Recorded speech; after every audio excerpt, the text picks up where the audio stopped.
my gosh, I love you.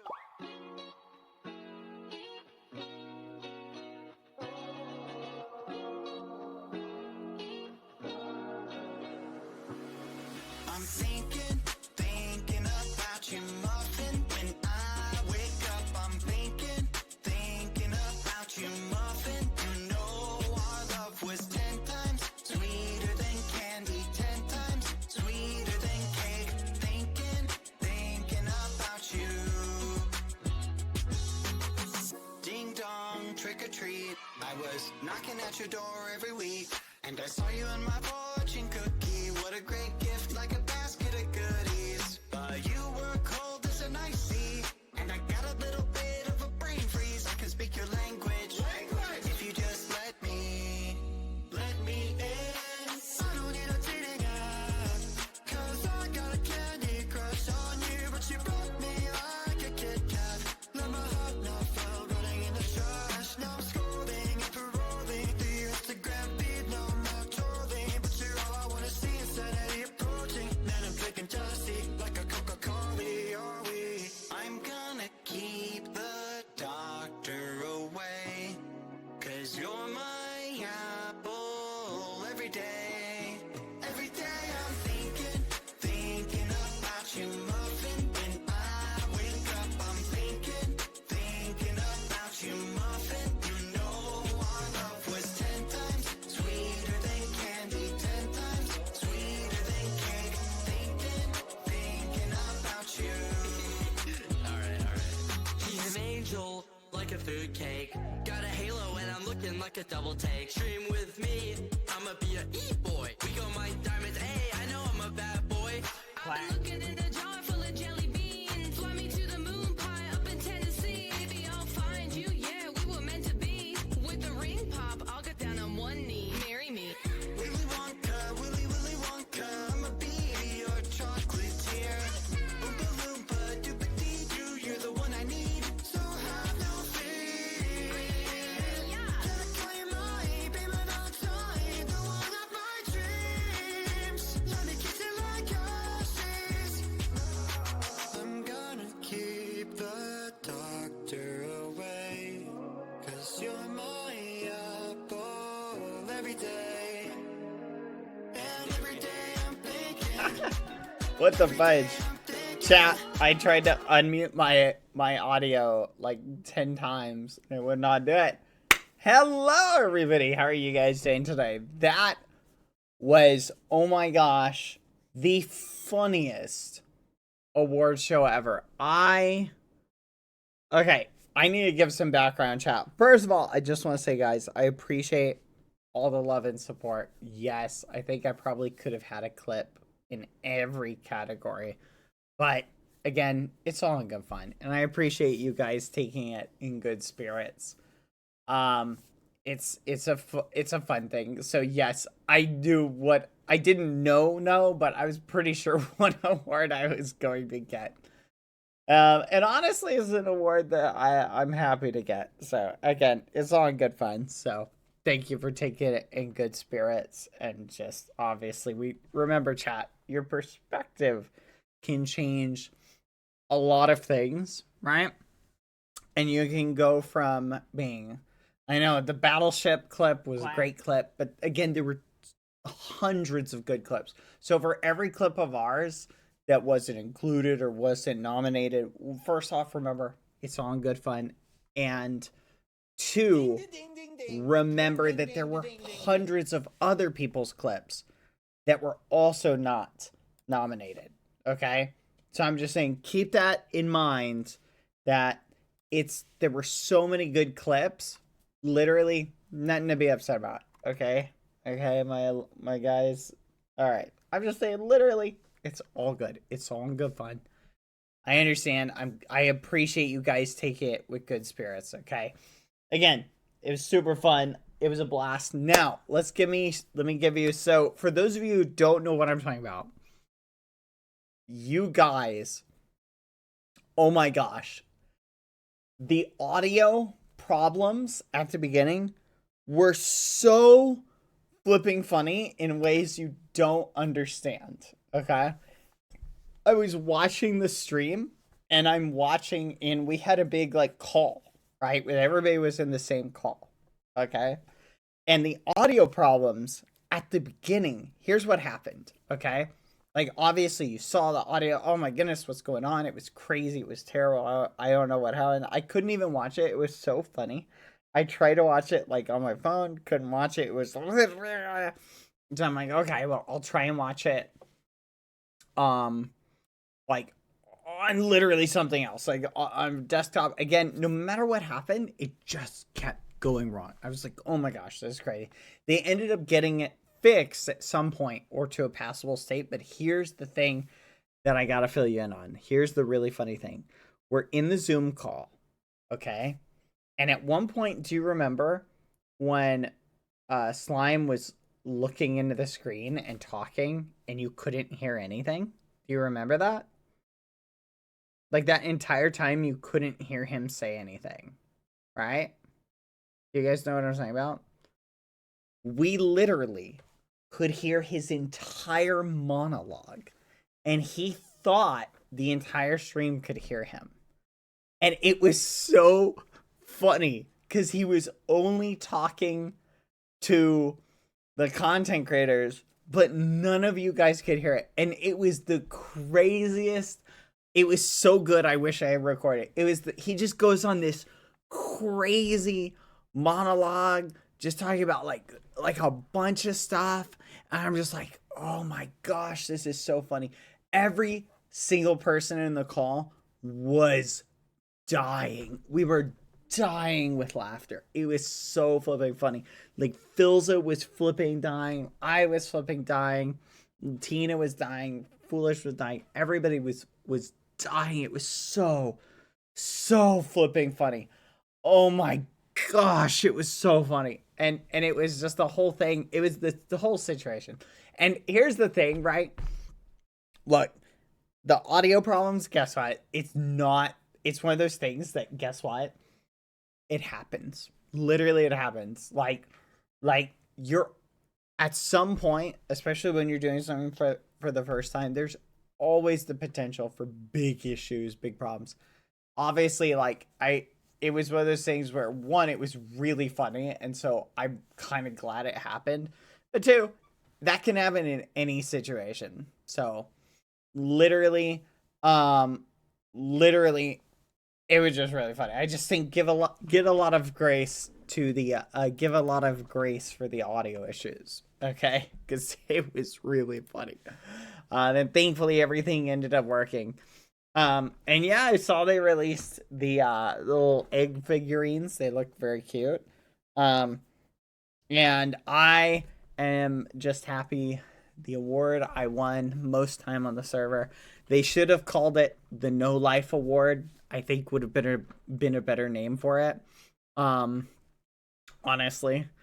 And to the player who has the least amount of life.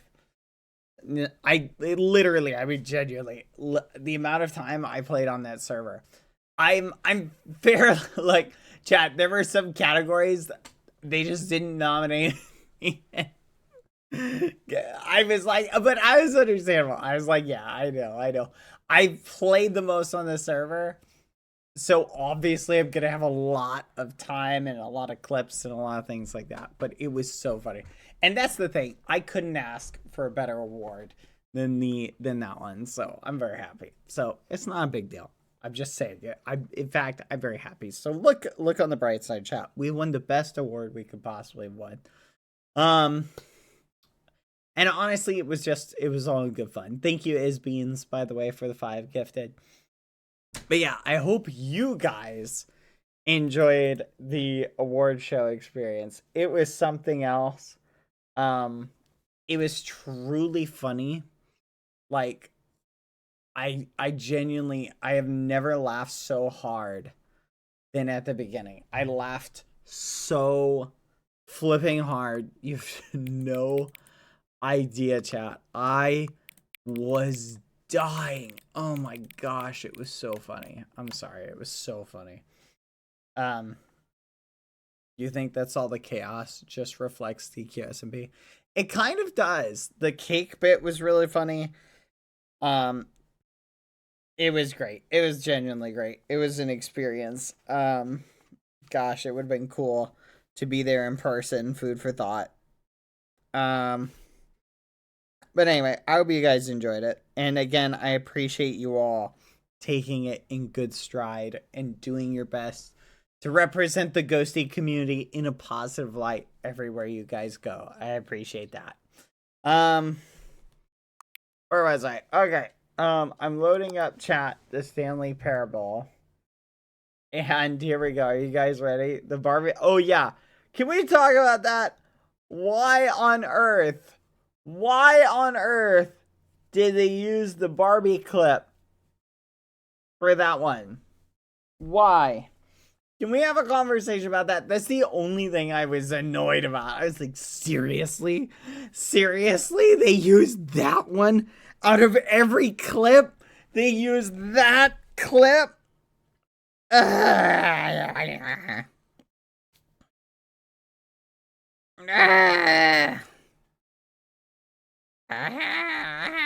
was so frustrated. But what are you gonna do? What are you gonna do? Anyway, it is what it is. But again, thank you guys for doing your best and representing the ghosties in a very positive way. And always putting your best foot out there. I appreciate it. Okay. Let's talk about it a little bit more before we move on to the Stanley Parable. I don't know, what was your guys' favorite moment? Or slash award or anything. It was nice seeing Misa. It was very nice seeing Misa. I really liked that. I was like, that was really cool. I love the Max video. Oh, rest in peace, Maximus. Charlie Cake was great. It was really funny. My favorite moment was seeing Rat in your background. Yeah, did you guys see? I kept putting Rat in the background. Yeah, that I got so sad during the sad clips bit. Made me really sad. I hated it. It was, oh, I'm so sad now. The Foolish mix-up was really funny. It was a good on-screen this kind of error. And you could tell, chat, that they had it queued up because they were ready to go to Mike. So they, like, flipped to Mike. So they, like, the people, it's funny, that got seen as, like, an error. Oh, that's not Foolish, you know? When in reality, they were doing, like, a different award or something. It was really funny. There were so many good moments. It was great. It was a good experience. Plus, for like an hour before the show started, there were like 20, 25 CCs. And we're all just in a call, just like chatting. So it was all the content creators from the QSMP were all just sitting there and we were just chatting and stuff like that. It was a great time. It was a good time. The banana clip always has me howling. Oh my gosh, that's that banana clip. Oh my goodness, let's not talk about that. Yeah, some people were not able to talk, which was funny, or Whitey not being able to talk. Oh man, it was a great experience, chat. That was so great. It was so much fun. We watched Tubbo DJ while waiting for the awards. That's awesome. He's got the skills to pay the bills. I'm trying to remember, chat. Who was it who got the biggest fail? Who got the biggest fail again? Sorry, Rat's chewing on a water bottle. Fit! See, that was so funny. Just that one was... Wait, did they have a best build category, chat? Was there a best build category? I feel like there should have been a best build category. I feel like obviously we all know who would have been. Maybe that'll be there next year. You know who would have had the best build? I think we all know who would have had the best build. We all know. It doesn't need to be said. Obviously, the best build was when I filled Tubbo's hole with snow. It's obviously that. It's obviously that. That was the best build. Or the giant snowman. Either of those. You know what? Dan TDM's house was also really good too. I'm not gonna lie. You know what? I'd probably give that to Dan TDM actually. Yeah. Yeah, Dan TDM's house, I think it was something else. Dan TDM's house is like you almost can't put it into words to describe it. You know what I mean? uh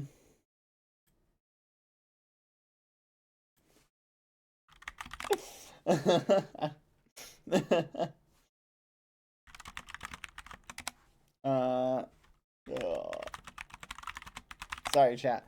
But it was a blast. But it was so much fun. It was so much fun. I am looking forward to I think I'm looking forward to the next year's award show. It was funny. Did they ever say how much time? They didn't say how much time I played on the server, did they? Like did they announce it?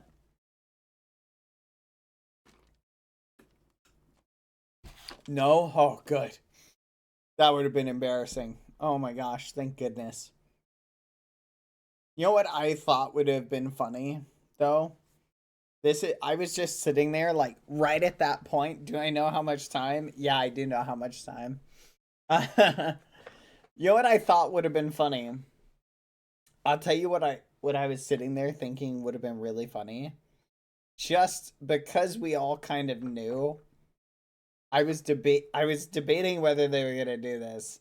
Have the nominations for most time played on the QSMP, and it just flashes like Bad Boy Halo, and then the next nomination, Bad Boy Halo, and then the next nomination, Bad Boy Halo, and it just goes through and it's just Bad Boy Halo, Bad Boy Halo, Bad Boy Halo, and then it like it wasn't even I don't even know how close it was, chat. I just don't know if it could have been close. You know what I mean? Obviously factoring in average time and things like that, you know. Yeah. It just obviously if you factor in days on the server or something like that, I don't know if that changes it at all. Anyway, food for thought.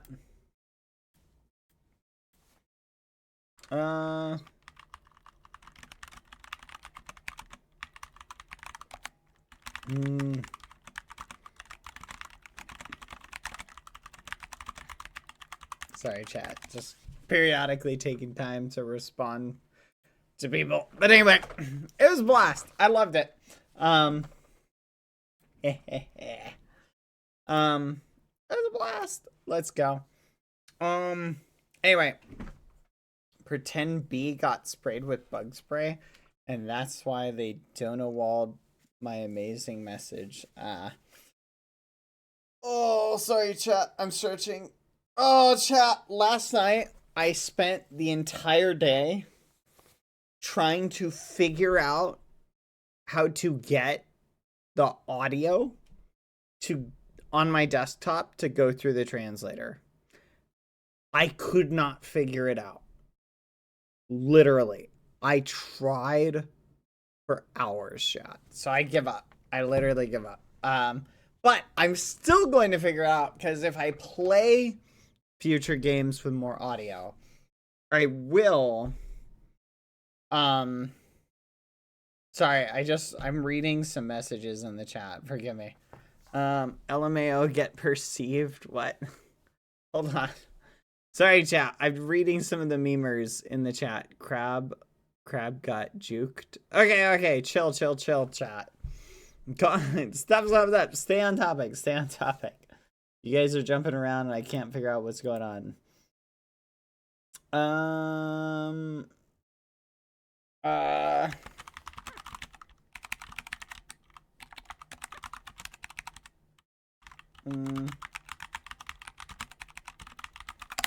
Anyway, where was I? Okay, everybody chill.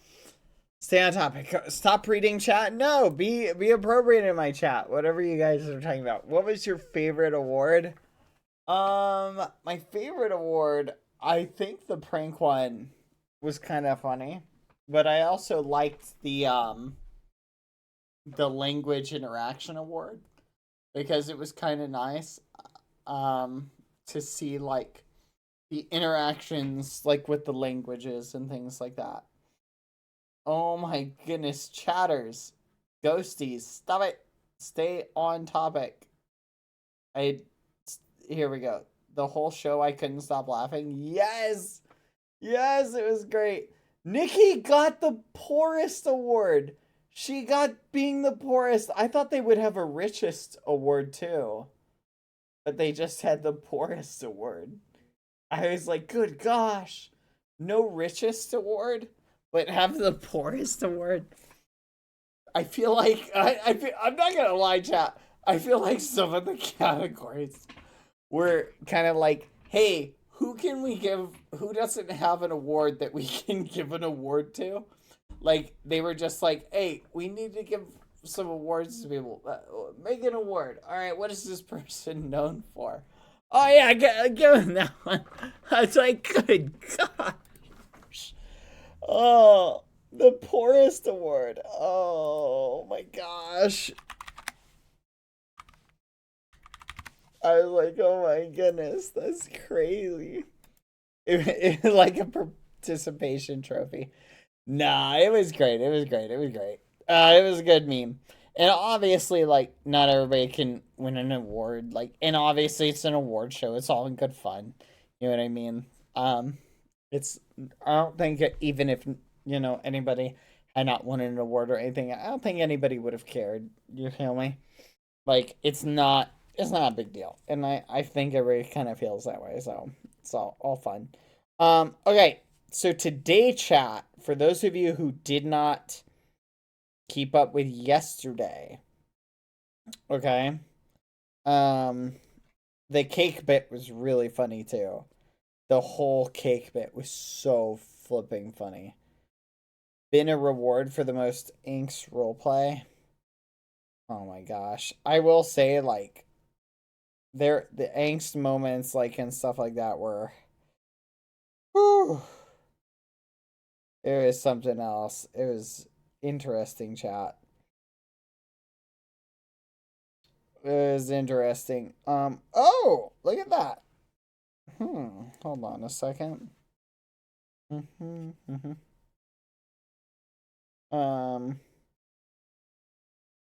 Sorry, just thinking of myself. Okay. Chat, I think the Alberto cake thing was so out of left field. I was not expecting that at all. Like, that had to have been real. There's no way that wasn't real. I feel like there's someone out there named Alberto who's just like, it's like, happy birthday, Alberto! And they like pull open the cake and it just says QSMP anniversary. And he's just like, what the fudge? Because remember, if you don't know what the QSMP is, it would just read like gibberish to you, right? It'd just be like, oh, what does this mean, right? He'd be like, what the? So somewhere out there is some dude who's sitting there just like, what the fudge? What is this cake? It doesn't make sense to me. But, and hey, if Alberto is a QSMP fan, he's sitting there going like, oh, yeah, all right. Oh my goodness, if he is a QSMP fan, he probably like freaked out while he was watching the stream. That's so flipping funny. Man, that whole stream made me just hungry for cake, chat. Made me so flipping hungry for cake. Why'd they have to eat cake on stream?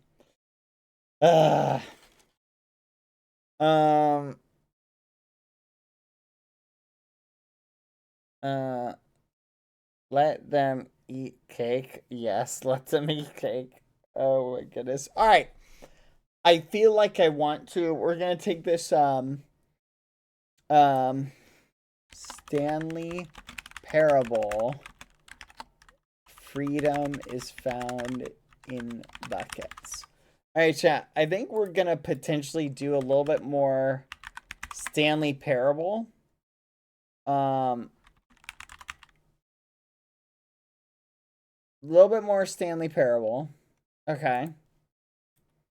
And then, after we do a little bit more, depending on how far we get into the game, what else happens, we might hop on the KSMP for a bit.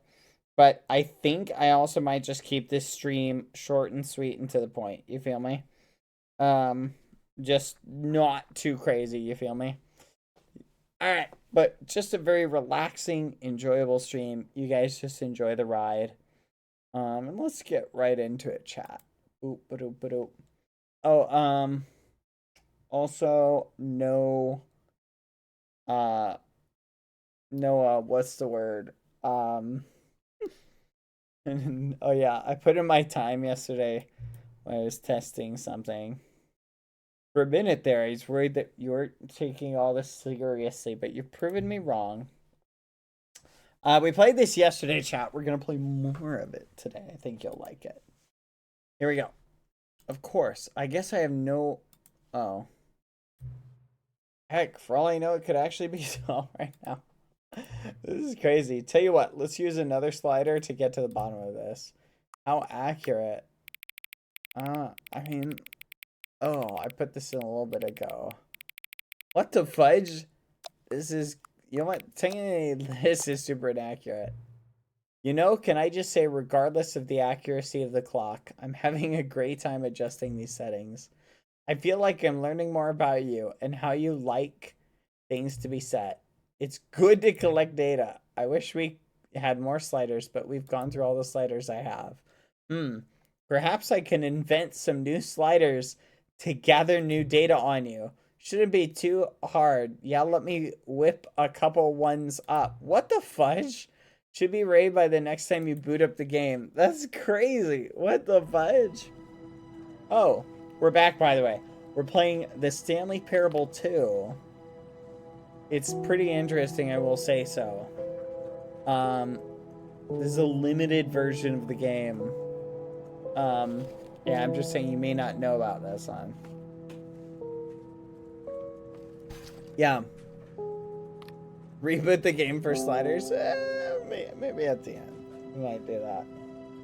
Here we go. Are you ready, chat? I wonder what other This is endings. the story of... I wonder what other endings we have. Oh, I probably shouldn't have skipped that. This is a story about Stanley. Stanley works in his office. And he does all of the stuff by pushing buttons every day. Push, push, push. Push, push, push. Push, push, push. Push, push, push. You know what? Let's reboot the game. Let's see what those sliders are. Now I'm curious. Now I'm curious. Let's figure it out. Let's figure it out. Ready?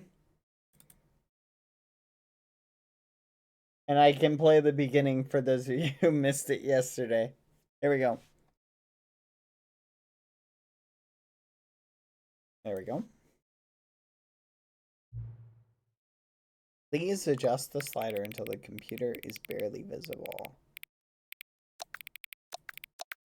Yeah, that's fine.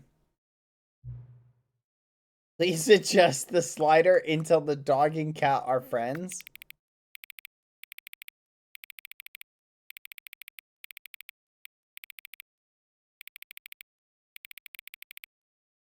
What?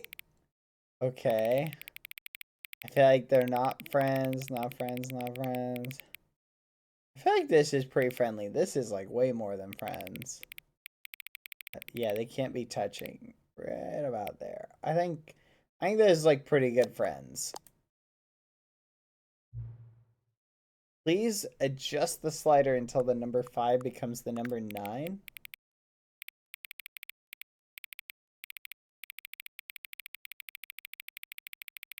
What? 5.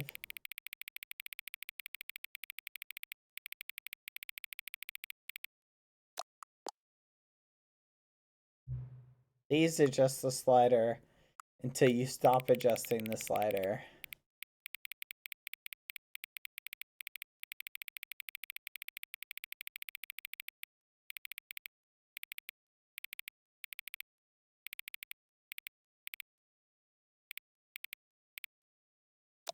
Right there looks good. What? Which of the two made-up words is most appealing to you? Akaboinkle or scrumtish? Akaboinkle, scrumtish. What do you think, chat? I'm kind of leaning towards scrumtish. I feel like this one is like Akuboinkle, scrumtish. Scrumtish as kind of like, you know.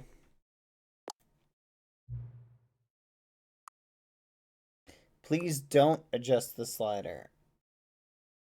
Well, we are a cog in the machine. But the bucket has kind of taught me to do other things.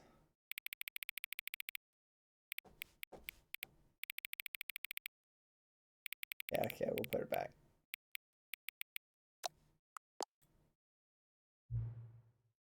Do you know what time it is right now? No. Is the time that it is right now the correct time? Yes. What time anyway? What the fudge?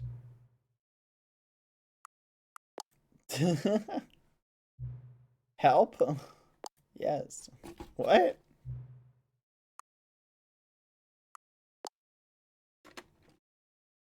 What the? That's crazy. I know we're supposed to be a cog in the machine, chat, but we found the bucket. The resistance bucket. This is the story of a man named Stanley. This is a story of a man named Stanley. Stanley worked for a company in a big building where he was employee number 427. Stanley worked at a company. Employee number 427's job was simple. He sat at his desk in room 427 and he pushed buttons on a keyboard. You know what I'm wondering? Nah, I'll leave the narrator. Orders came to him through a monitor on his desk, telling him what buttons to push, how long to push them, and in what order. This is what employee 427 did every day of every month of every year. And although others might have considered it soul-rending, Stanley relished every moment that the orders came in, as though he had been made exactly for this job. Stanley was happy. Stanley was happy. And then one day, something very peculiar happened. Something that would forever change Stanley. Something he would never quite forget. He had been at his desk for nearly an hour when he realized that not one single order had arrived on the monitor for him to follow. Yes, there is a VOD. No one had showed up to give him my last instructions, stream. call a meeting, or even say hi. What? Never in all his years at the company had this happened. This complete isolation. Something was very clearly wrong. Shocked, frozen solid, Stanley found himself unable to move for the longest time. But as he came to his wits and regained his senses, he got up from his desk and stepped out of his office.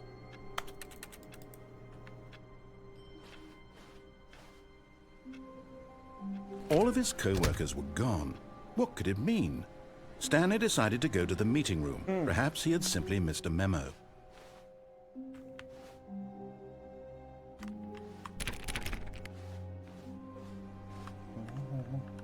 Oh, the bucket, chat.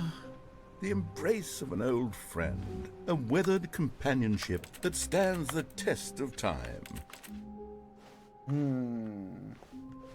All right. We have the bucket Stanley again. clutched the bucket tightly to his chest and entered the door on his left. Where have we not gone? This was not the correct way to the meeting room, but Stanley had felt the bucket calling to him, telling him that the employee lounge was simply the place to be.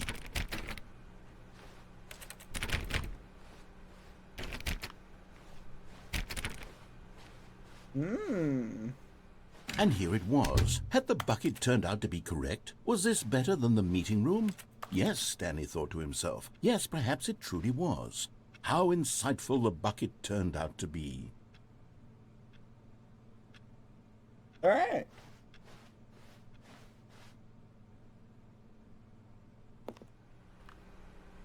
Truly, being here with the bucket was a grand adventure.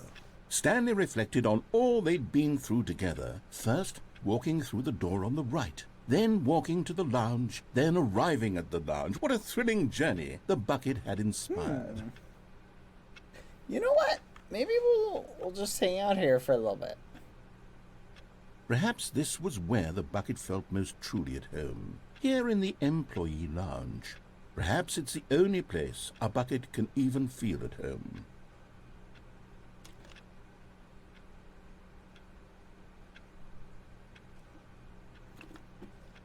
Stanley decided to just give the bucket absolutely as much time as it needed to be in the lounge.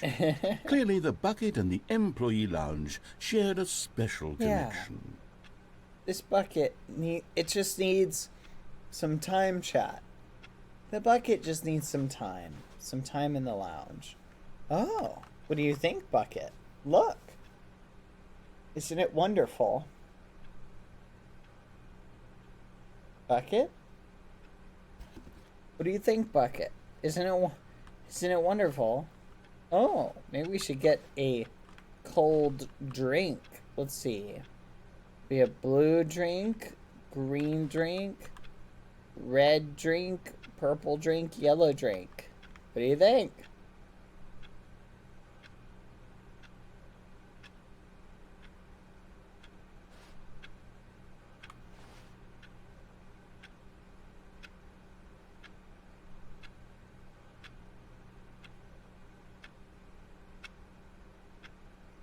Okay, let's keep going. But finally, the bucket was done being in the lounge, and they took the first open door on their left to get back to business. Nope. Me and my bucket friend are going for a walk. No, said the bucket. don't go to the meeting room. Go somewhere else. The cargo lift, yes. Go there. Go to the cargo lift. Oh, what is this? Oh! You're getting close now, Stanley. You've nearly gotten all of the Figler Anmarines. Very soon, we're you'll missing collect one. the last one. And then the first number will equal the second number, and that will Yes! Cog in we'll the be different people machine! by then. Different in the sense that we used to have none of them. And Yeah. now we have them all. You can't go back to when you had no Figler Anmarines. None of us can. Yes! Yes! I need the rest. I need the rest. Where do I go? Huh? Oh. Whee!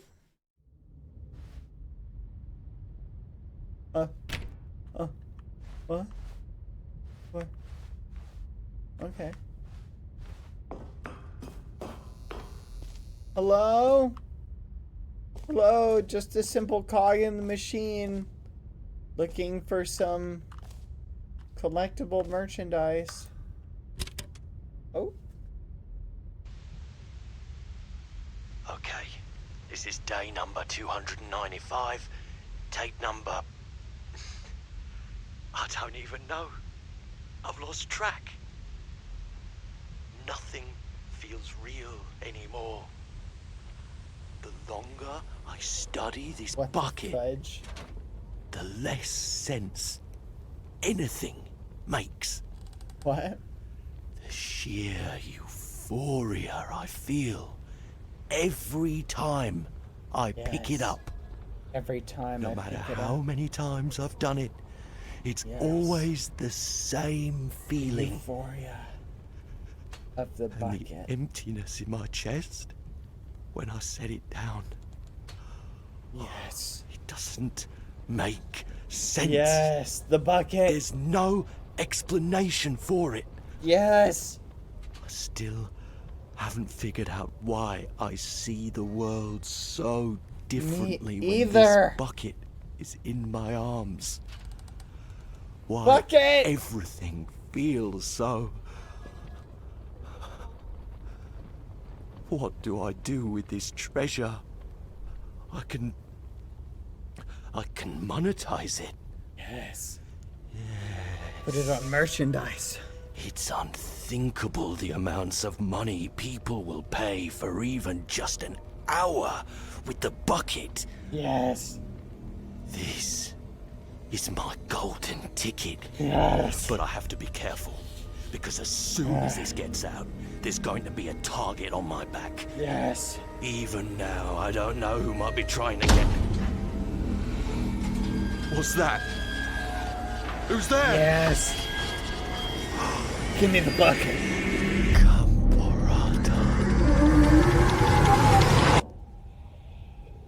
What the fudge? Bucket.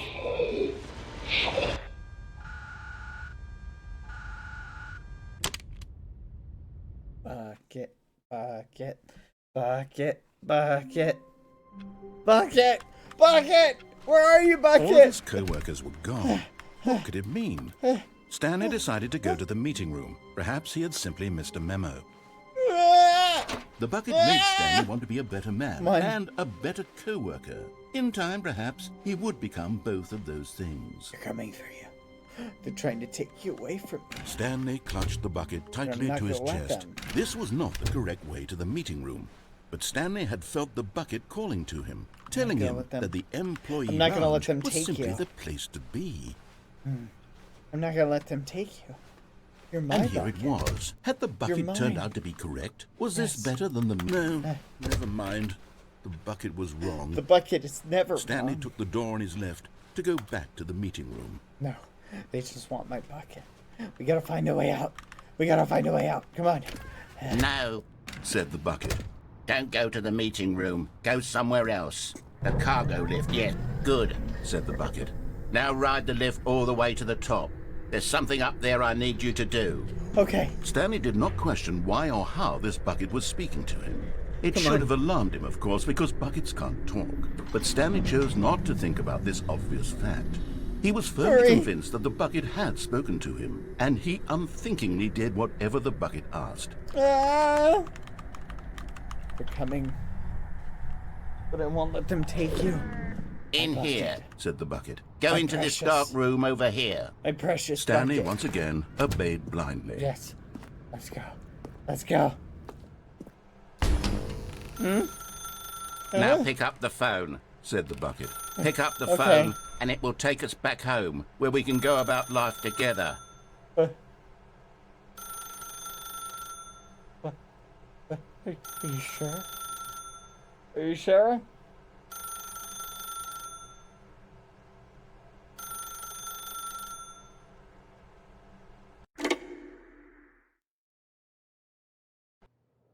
This is the sad story of a man named Stanley and his bucket. Yes. Once upon a time, I gave Stanley a bucket because I thought he was lonely and could use a friend. Yes. And then, very My precious distressingly, he began to bucket. believe the bucket could speak to him. What? What do you mean? It can. It can speak to me. Wait.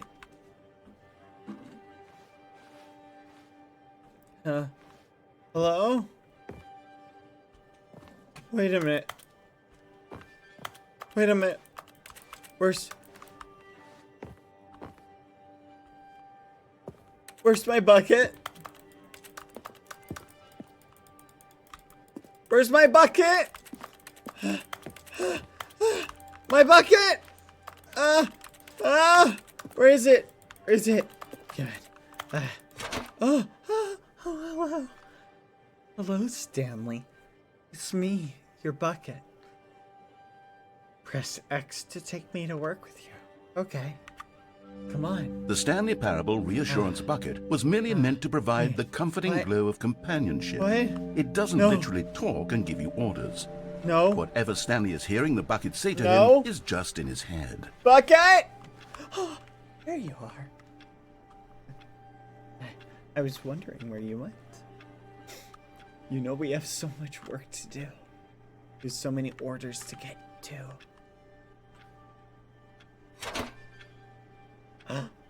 You want to go back home? Okay, let's go.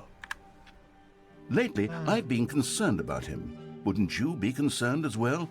To see him delusional like this, obsessing over an inanimate metal object? I want to say something to him, but I don't know how I can convince him. I don't know if he'll listen to me. Bucket. Yay. Oh, you want to go back to work? Okay. Well, I'll try anyway. Stanley, Huh? can you hear me? Listen to me. Where are It's you? just a bucket. It Bucket! can't think. It can't talk. All it will ever truly do for you is effectively transfer a liquid from one location to a different location. Oh, That's but he it. does it so well. It doesn't do anything else. No, no, don't listen to him, Bucket. Don't listen to him. It's all gonna be okay. We can head back home together. You see, he's not listening. He's still taking orders from the bucket. You know, once upon a time, it was me he took orders from. Me he trusted and listened to. Now all he cares about is his awful bucket. This stupid hunk of metal. Don't listen to him. You're not stupid. You're not stupid. Press C to ignore anyone in your life except for me. That sounds great, Bucket. It's sad, but I suppose he doesn't need me anymore. Hello? From now on, he's just going to cling to this bucket, this Bucket! cold, empty bucket, this sort of shiny bucket. Bucket! Oh. Well, I'll give it this. The bucket does have a nice shine to it. Yes. Yes, it does. It does. You believe I'm real, don't you, Stanley? Press P to go back home. Yes, I suppose on closer inspection that it doesn't quite look like your average hardware store No. bucket. It's just a little more, what am I trying to say? Yeah. Sturdier, Ah! more Ah! capable of Where are transporting you? liquid. Like it would be better at moving an amount There of you go. water from one room to another. Yeah. No, he's very talented, Bucket. He's my Bucket, by the way. Press G to relive the same day with me over and over. I'd love to. Oh my God, what am I saying? Better at carrying water from room to room. It's a bucket. It's literally just a bucket. Why do I feel some need to point out the ways in which it's so much more than just a regular bucket? It's my bucket. It's my bucket. You can't have him. Oh no, I'm having feelings. Bucket. For the bucket. No, no, no, Bucket! no, no, no, no. What's going on? Why do I want to be with the bucket? Hear what the bucket has to say. Do anything it asks. What's wrong with me? I don't understand. Perhaps if I had the bucket, this would be less confusing. Yes. The bucket could tell me what to do in this troublesome situation. The fudge. Stanley, give me the bucket. Give it No. to me. Give me the bucket, Stanley. Get away! I need it. Give it to me now. Give it No. or I'll... No! It's mine! It's my bucket! Hands off! Go back to work, Stanley.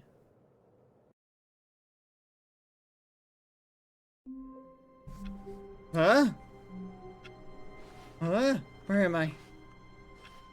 I feel like All of his co-workers were gone. What feel could like it I'm mean? missing something. Stanley decided to go to the meeting room. Perhaps he had simply missed a memo. Oh, hello. Bucket. Not everyone is so lucky to have a bucket, but Stanley is a very lucky fellow. Very lucky indeed. Very lucky. Stanley clutched the bucket tightly to his chest and entered the door on his left. So lucky.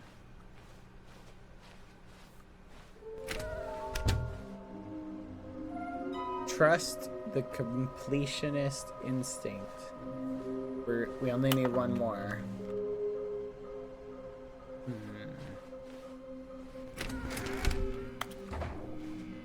Stanley, we must move on from this broom closet, simply because I have no remaining... Coming to a staircase, Stanley and the bucket walked upstairs to the boss's office.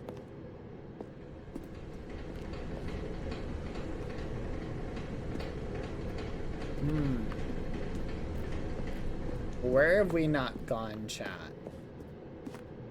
I don't remember where we haven't gone.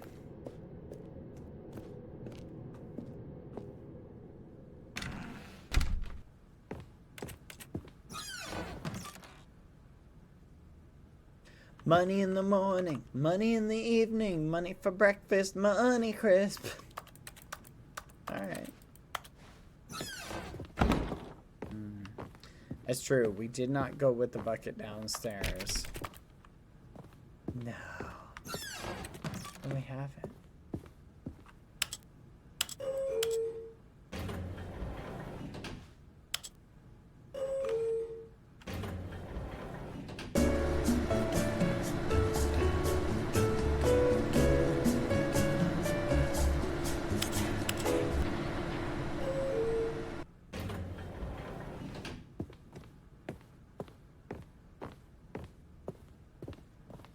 Stepping into his manager's office, Stanley was once again stunned to discover not an indication of any human life.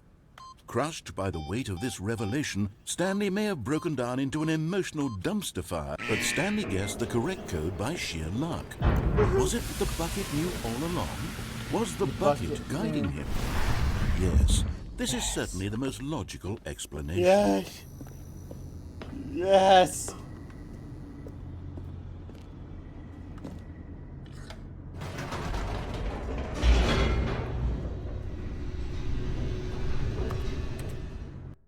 Bucket. It belongs to me. The elevator raced downward, plummeting towards an unknown fate. It would be all Stanley could do to keep himself together, if not for the bucket. Soothing him, comforting him, reassuring that in this darkest moment of uncertainty, he would be all right. The bucket is here for you, Stanley. Yes. Everything will be fine. Everything will be fine. Wait, Stanley said to the bucket. Can we go back up? When I was pressing those keypad buttons, there was something very intriguing about the number 3. I want to go back so I can try pressing the number 3 again. The bucket said nothing. What, you have a problem with pressing the number 3? Why would you have a problem with that? It's just a number. Here we are, said Stanley. Now I'm going to try out that number 3 button. He took the bucket over to the keypad and began. Wow, he said. The number 3 is such a special button. I'm having the time of my life. Stanley looked expectantly at the bucket, but the bucket remained silent. This was a shock to Stanley, who had always felt such a connection with the bucket. How was this not as exciting to the bucket as it was to him? Why don't you like it? Stanley had had enough of the number 3. He got back in the elevator. Answer me! Why don't you like it? It's the number 3. I thought we had a connection here. I see. You know what? That's fine. Everybody's different. It's okay. You don't have to like the number 3, I guess. Perhaps the bucket had missed something. Said something. Perhaps it had not seen how much joy Stanley got from slamming the number 3 repeatedly. Yeah. You didn't get any joy from it. Maybe we should go try one more time. No, said Stanley to the bucket. You can't go on yet. Not till you understand how much the number 3 means to me. You and I have been through so much together, and I just want you to see what I see. Feel the happiness I feel. He smiled at the bucket, and the bucket said nothing. You're really gonna remain silent? I'm trying to share something that I care about with you. Come on. Here we go, said Stanley. This time I'll really show you. He ran to the number 3 and began to wail on it like a musician on a beloved instrument, weaving a concerto of truth and passion. He wielded the number 3 like a fine artist would wield a paintbrush. He told stories through the number 3, stories of his dreams and hopes and fears. And the whole time, he looked to his bucket for a reaction of some kind. Anything to let him know that the bucket appreciated what he was doing. Nothing? The bucket conveyed absolutely nothing at all. Only silence. You don't crushed care! by a wave of dejection. Stanley returned to the elevator. I see! You don't care! Oh, so it's always your passions! It's always what you want! What about what I want? What about me? Okay? This number is important to me! Do you just not care? Do you just not care? What is our relationship meant if this means nothing to you? Answer me! Day in and day out I've worked tirelessly. A cog in the machine. The perpetual grain of rice in the grindstone of life. The windmill turned. It turned and it crushed me. It crushed me one button at a time. And the one time I find happiness, the one time I find meaning, and I think we can share it together. You spit in my face with your cold metal buckety exterior. You spit in my face. It's like you've never cared about me at all. Admit it. What? Do you want a different number? What, you want the number 2? What even is the number 2 compared to the number 3? Say something! Say something! You can't do it, can you? You can't bring yourself to say even one thing. You're just gonna sit there in silence. All this time we've been together. I thought I could fix you. But it turns out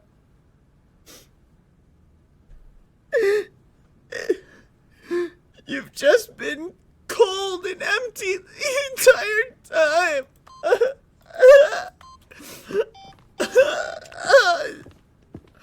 Fine. We'll head downstairs.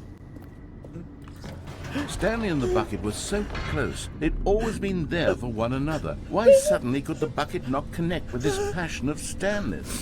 The question caused Stanley to ruminate the whole way down the elevator. He knew that there must be a way to get through to the bucket, to communicate fully with his dear friend. Surely there was a solution, mustn't there be? There must be. Maybe. There must be.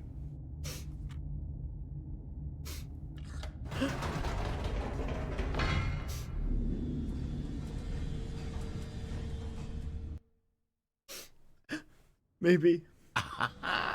Said Stanley. I know what to do. I know how to fully express this feeling in my heart.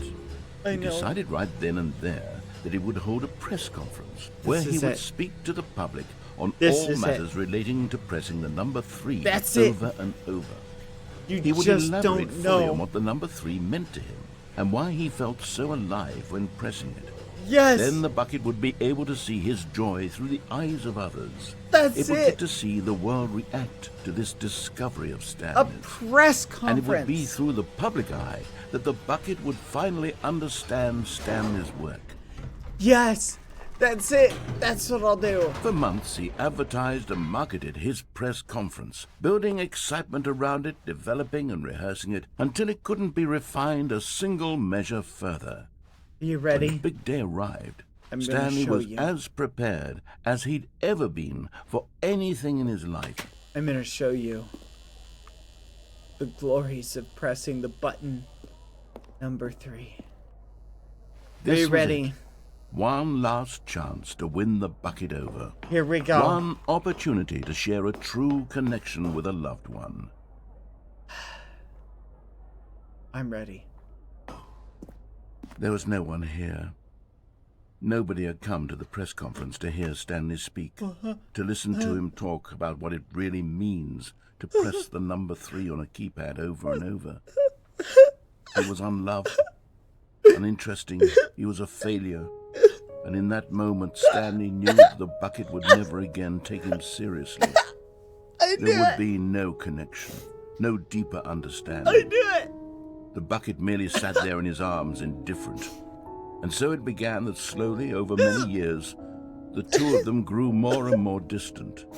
They spoke less and less, neither wishing to state the obvious, that any sense of real respect between them had eroded since that day at the press conference. There would be no more games, no more long conversations about passion and pursuit, only a silence that consumed the space between friends. And Stanley, having for once in his life discovered the warmth and comfort of true companionship, was cast back into the unremarkable normalcy of loneliness.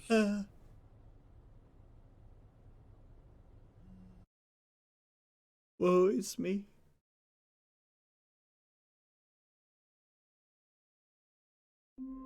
Huh. Oh! Where is everyone? All of his co-workers were gone. What could it mean? Stanley decided to go to the meeting room. Perhaps he had simply missed a memo.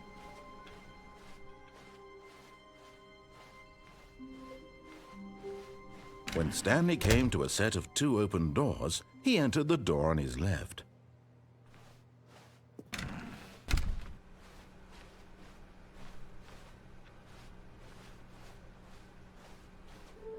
Just a cog in the machine.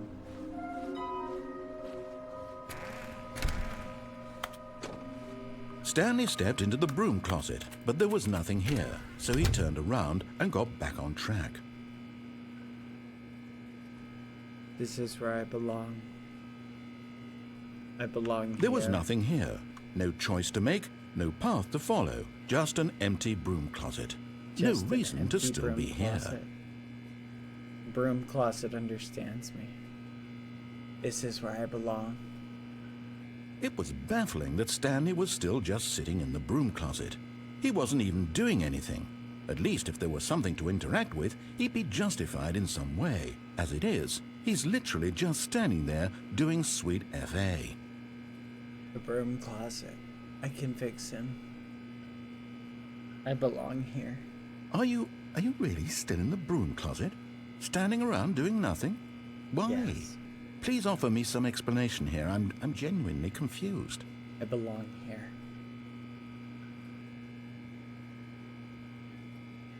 This is my home. You do realize there's no choice or anything in here, right? If I'd said Stanley walked past the broom closet, at least you would have had a reason for exploring it to find out. But it didn't even occur to me because literally this closet is of absolutely no significance to the story whatsoever. It's beautiful. I never would have thought to mention it. I love this broom closet. The broom closet never says anything back to me. Maybe to you this is somehow its own branching path. Maybe when you go talk about this with your friends, you'll say, "Oh, did you get the broom closet ending? The broom closet ending was my favorite." I hope your friends find this concerning. It's my favorite. Did you get the broom closet ending? The broom Stanley closet was fat and ending was ugly and my really favorite. stupid. He probably only got the job because of a family connection. That's how stupid he is. That What or the the drug man. fudge? Also, Stanley is addicted to drugs and hookers. What the fudge? Well, I've come to a the very narrator? definite conclusion about what's going on right now. You're dead. I'm dead. You got to this broom closet, explored it a bit, and were just about to leave because there's nothing here, when a physical malady of some sort shut down your central nervous system, Oh my and you gosh. collapsed on the keyboard. Well, Yes. in a situation like this, the responsible thing is to alert someone nearby so as to ensure that your body is taken care of before it begins to decompose. Good. Hello? Anyone who happens to be nearby? The person at this computer is dead. They have fallen prey to any number of your countless human physiological vulnerabilities. gosh. It's indicative of the long-term sustainability of your species. please remove their corpse from the area Is that what and happened? instruct another human to take their place, making sure they understand basic first-person video game mechanics and filling them in on the history of narrative tropes in video gaming, so that the irony and insightful commentary of this game is not lost on them. Am I not? All right. When able you've to done that, live just step without out into the bucket? hallway. Is that it? I'm not able to advance in life without the bucket? Is that what this means?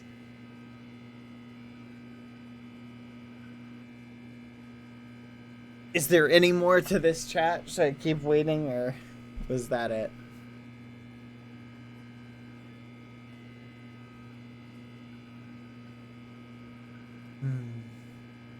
That was it. Ah, second player. It's good to have you too. Unbelievable. I'm at the mercy of an entire species of invalids. Perhaps there's a monkey nearby you can hand the controls to. A fish? Fungus? Look, you can hammer out the details. I'm not particularly picky. I'll just be waiting for when you're ready to pick up the story again.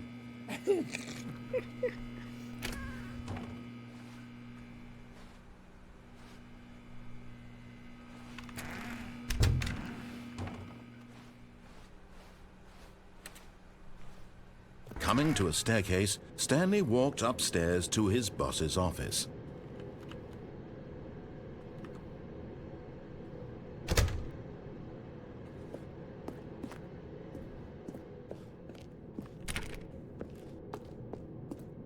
So close.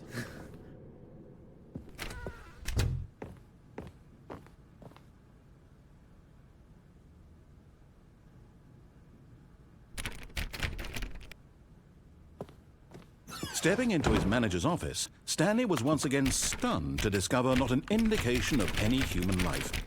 Shocked, unraveled, Stanley wondered in disbelief who orchestrated this. What dark secret was being held from him? Yeah. What he could not have known was that the keypad behind the boss's desk guarded the terrible truth that his boss had been keeping from him. And so the boss had assigned it an extra secret PIN number, 2845. But of course, Stanley couldn't possibly have known this.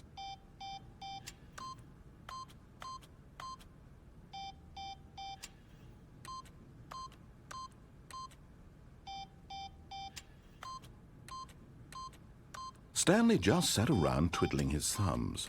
Trying to input anything on the device was useless, since he could never possibly know that the combination was 2845.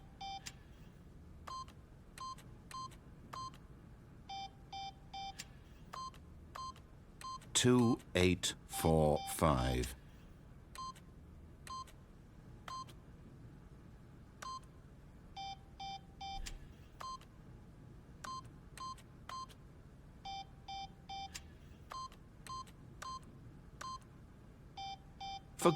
But it turns out that the panel's emergency override kicked in, and the door just opened all by itself, and Stanley got the hell along with the story. Well, whoop-de-doo.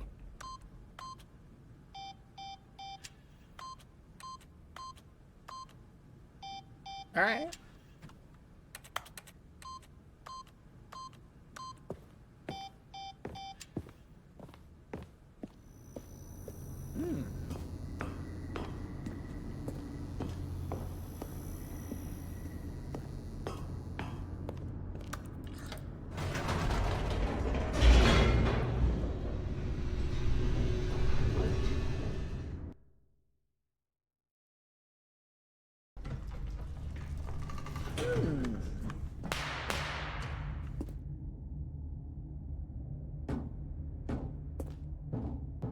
Stanley walked straight ahead through the large door that read Mind Control Facility.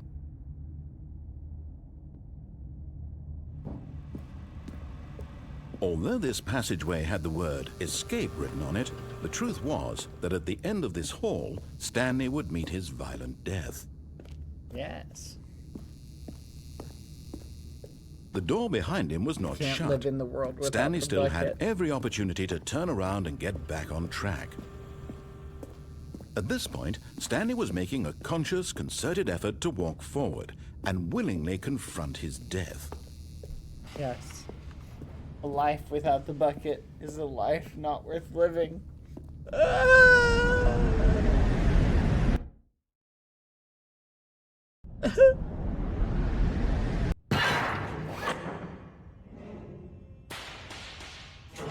Smush me.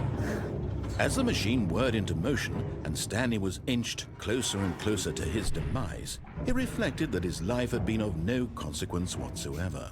Stanley can't see the bigger picture. He doesn't know the real story, trapped forever in his narrow vision of what this world is. Life without Perhaps a his bucket death or was a of no broom great closet. loss, like plucking the eyeballs from a blind man. And so he resigned and willingly accepted this violent end to his brief and shallow life. Farewell, Stanley. Goodbye. Take me away. Farewell, Stanley, cried the narrator, as Stanley was led helplessly into the enormous metal jaws. In a single visceral instant, Stanley was obliterated as the machine crushed every bone in his body, killing him instantly. Whee!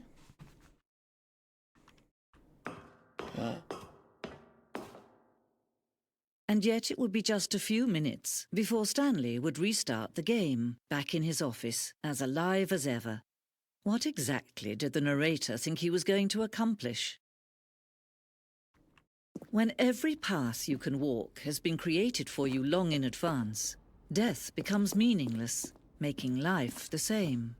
Do you see now? Do you see that Stanley was already dead from the moment he hit start? Office layout.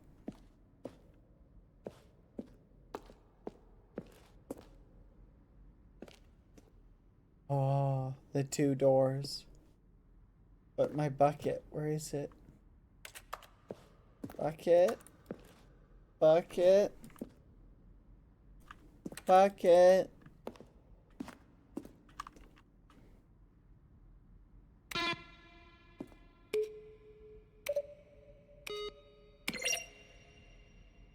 Button sounds. A selection of sounds used throughout the game.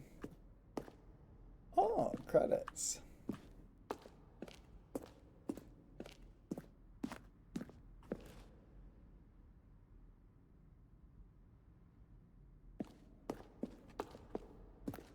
Ooh. Ultra Deluxe announcements. In December 2018, we announced the Ultra Deluxe version of the Stanley Parable at the Game Awards. These screenshots are the videos we made for the announcement and the game's delay. Good gosh, it took them 3 extra years to release the game. The lounge. That's crazy.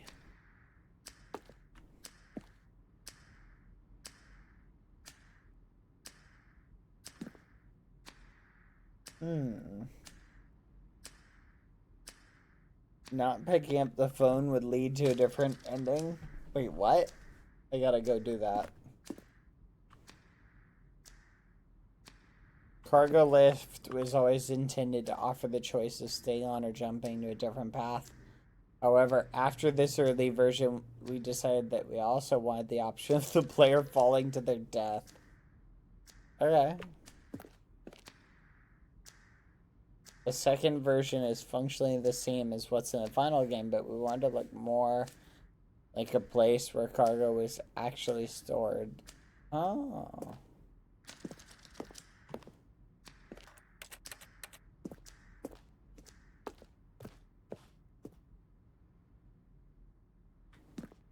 Wait, it said pre-vet? Yes.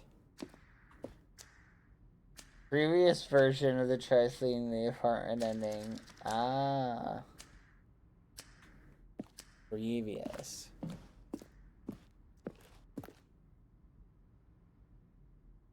One option? Oh. Maintenance. 2 doors. Disobey. Huh.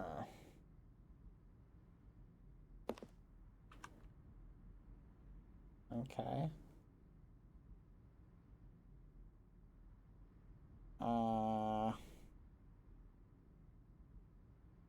confusion ending. I think I got that.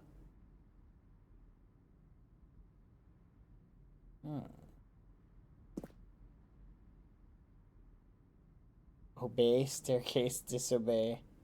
Obey, staircase. Disobey, lounge, maintenance. What? Okay. This is kind of neat. Zending levers.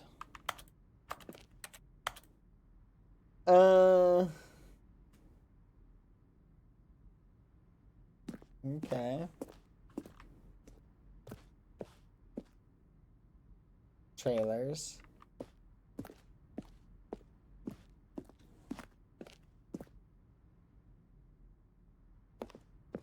Oh.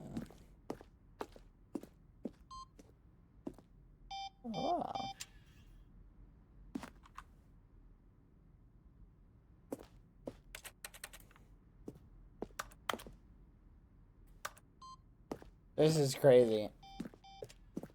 Wait a minute. Didn't I come in here?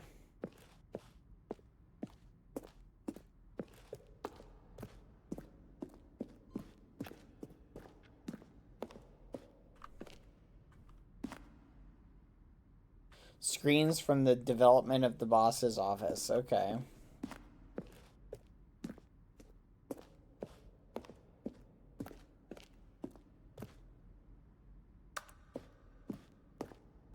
Wait, what? Where am I?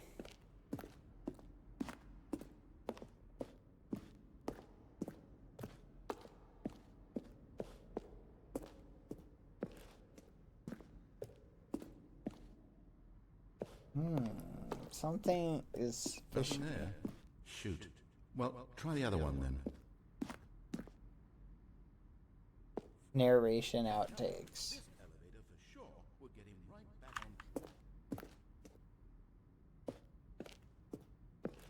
And finally, Stanley walked over the bridge.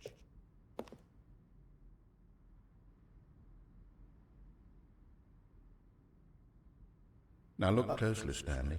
See how it's impossible for the player to do anything in this room. Perfect example of poor level design. How about text? They're throwing a surprise party. It's the kind of thing you pick up on intuitively if you have even the most fundamental understanding of good and bad game design. But of course, you being you, you'll probably spend the next hour trying to solve it. Here, I'm just going to make this easy on you. I don't know.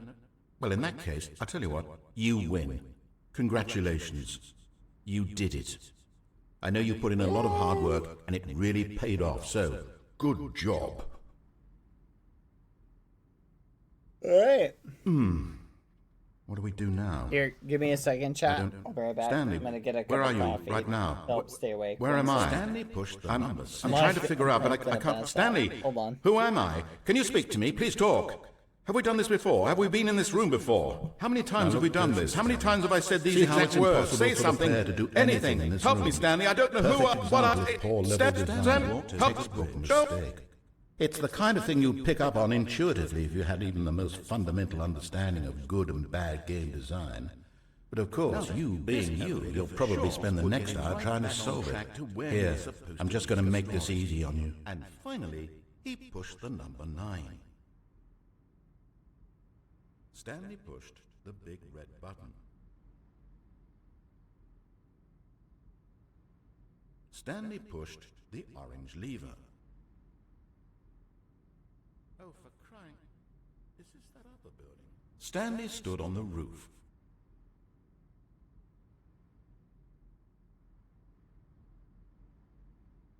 Stanley stood on the snow.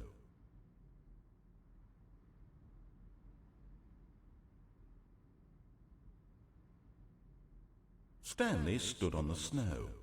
And finally, he pushed the number 9. Nothing there? Shoot. Well, try the other one then.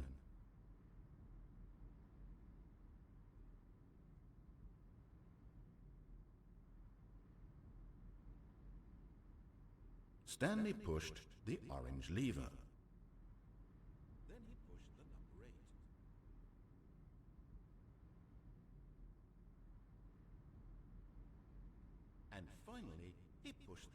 6.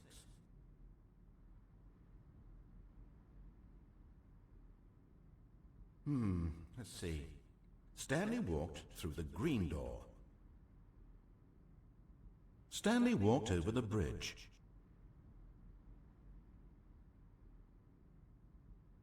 Then he pushed the number 4.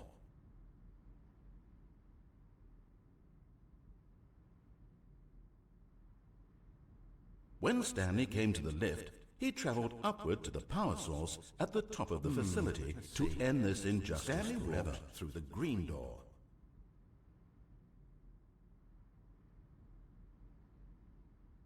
Stanley pushed the big red button. When Stanley came to the lift, he traveled upward to the power source at the top of the facility to end this injustice forever. Then he pushed the number 8. Nothing there? Shoot. Well, try the other one then. And finally, he pushed the number 6.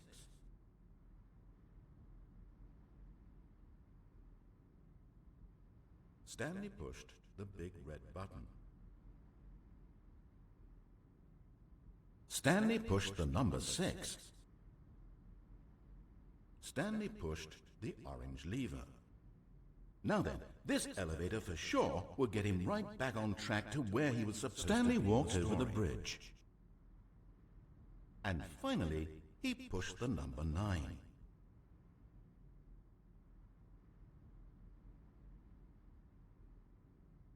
Stanley stood on the snow. Where were all of his co-workers? Oh, I don't know. How about they're throwing a surprise party for him for all his button pushing? Does that sound plausible? Then he pushed the number 4. Oh, for crying... Is this that other building?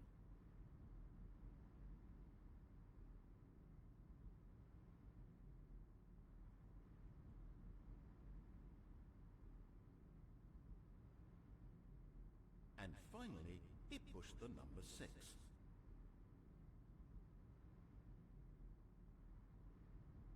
Stanley stood on the roof. Stanley stood on the snow. And finally, he pushed the number 9. Now look closely, Stanley. See how it's impossible for the player to do anything in this room? Perfect example of poor level design. Textbook mistake. It's the kind of thing you pick up on intuitively if you have even the most fundamental understanding of good and bad game design. But of course, you being you, you'll probably spend the next hour trying to solve it. Here, I'm just... Now look closely, Stanley. See how it's impossible for the player to do anything in this room? Perfect example of poor level design. Textbook mistake. It's the kind of thing you pick up on intuitively if you had even the most fundamental understanding of good and bad game design. But of course, you being you, you'll probably spend the next hour trying to solve it. Here, I'm just going to make this easy on you.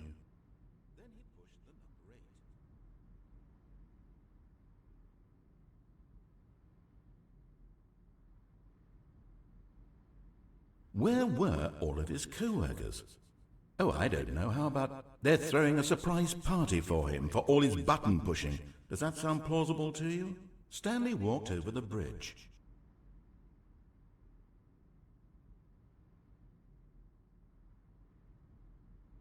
There's nothing in the room. There's nothing in the room. Nothing there? Shoot. Well, try the other one then. Back. Sorry, chat. All right.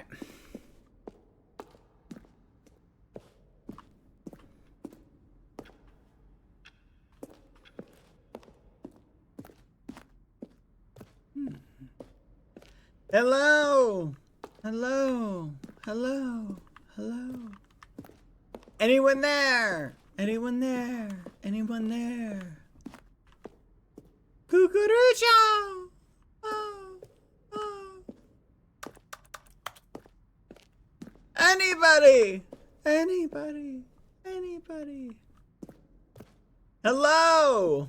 Early in development, we designed an ending where Stanley would end up in a battlefield fighting aliens. The action came, would become sentient, and would wage war against the narrator. We realized shortly after starting to build it that it was far too jokey and on the nose for the tone of the game. Plus, some people interpret it as making fun of people who like shooters, which is not our intention. Okay.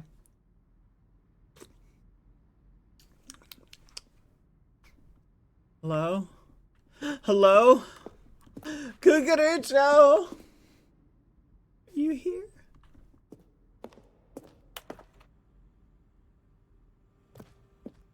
Narrator emails. After the second trailer we sent out, we asked people to email the narrator for questions.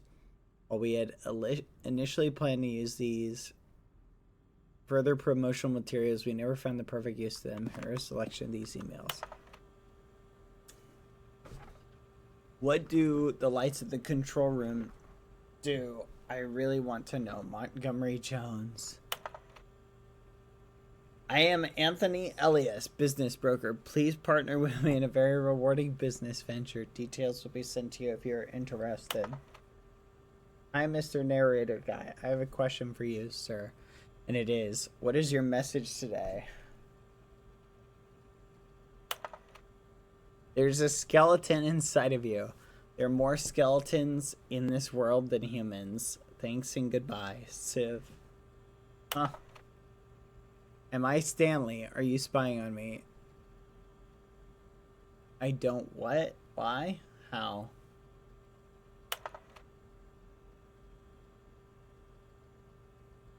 Will the game feature capybaras? What the fudge, chat? How do you stay in shape, dear narrator? Sincerely, Michael the Rock Martin. Foolish must have sent that last one. Wait, I missed on. Are you gay? Subject gay. From Dink Dunk. I appreciate the previous Stanley game. As a work of art, I stand alone and a standalone title. I appreciate the credit given. Will the Stanley Parable have infinite quests? How many endings? Is it really gonna let me go shopping? How do you make a JRPG? How do you make the worst game ever? What is the difference between a duck? Alright. How is the game going? I hope it's good or better than the first one. From a cool man.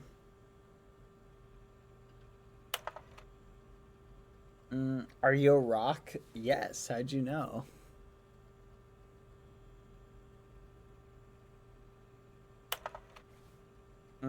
Could you tell me what the significance of the number 111280 is?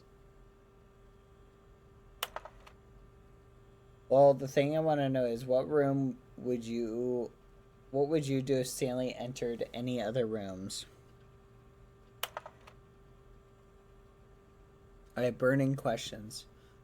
For instance, do you scale a Max Ernst to Salvador on a scale? Ugh. Congratulations! In line with our previous announcement regarding the ongoing promotion, here's the result of the attached file of... Greetings, omnipotent voice. I wanted to tell you I like the Stanley Parable as much as I like seeing a humorlessly small badger in swim trunks. Alright. Gosh, a bunch of these are just scam emails.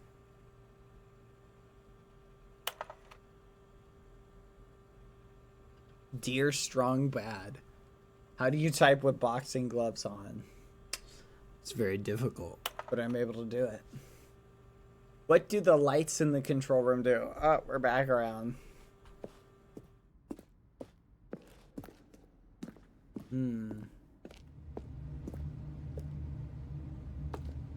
Stanley's office. From left to right, the evolution of Stanley's office over time. The first was created in March 2011, and the second November 2011, the second March 2012, and the third in February 2013. Good gosh, that's crazy. This game took so long to make. That's so interesting. Pretty reasonable. Okay.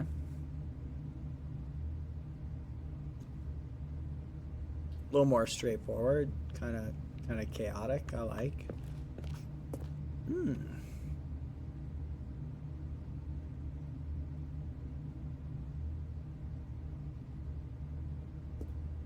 Okay.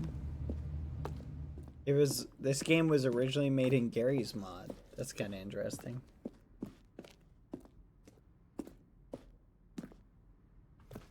Hello?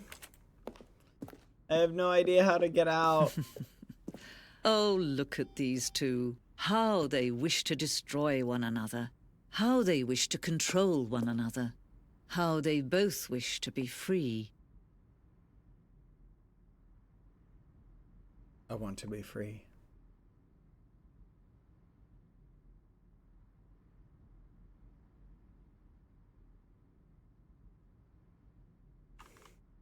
Ruris, what the fudge?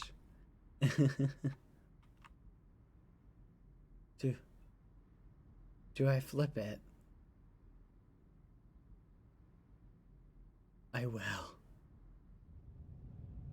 Can you see? Can you see how much they need one another? Yes. No, I can't. perhaps not. Sometimes these things cannot be seen. I need. But listen to me. You can still save these two. You can stop the program before they both fail. Push escape and press quit. There's no other way to beat this game. As long as you move forward, you'll be walking someone else's path. Stop now and it'll be your only true choice. Whatever you do, choose it. Don't let time choose for you. Don't let time... Squish.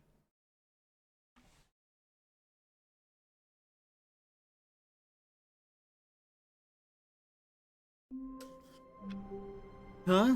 Oh. Where am I?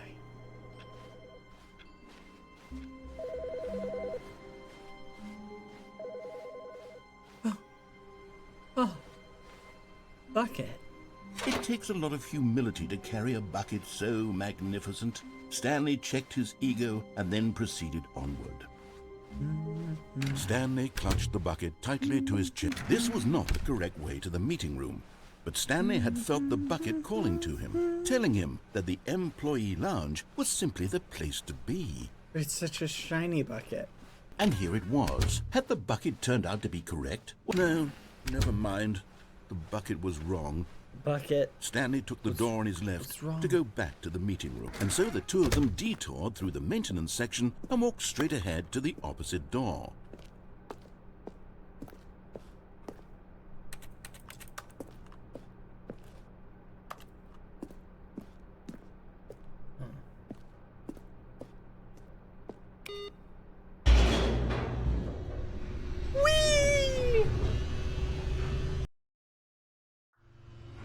Oh, good, Stanley. I'm glad you found your way here. I knew you'd find this place eventually. What? I'm here again. You see, your friends and I are concerned for you, Stanley.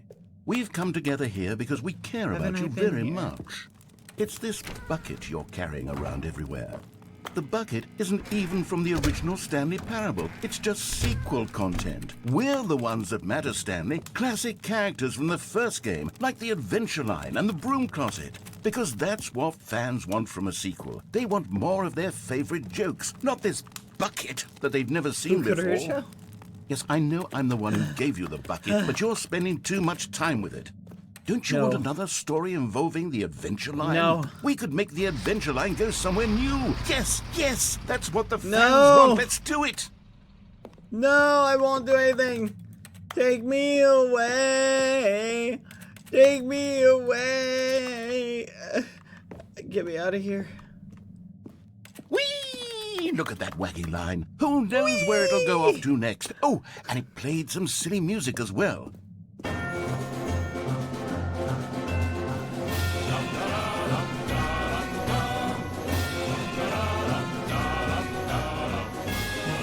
Now this is what the Stanley Parable is all about. Don't you remember all those great jokes from the original dialogue? Also, Stanley is addicted to drugs and hookers. Yes, it's as classic now as it was back then. Let's do it for the fans, Stanley. Let's give them more content exactly like this. But if we want to do that, you're going to have to give something up. What?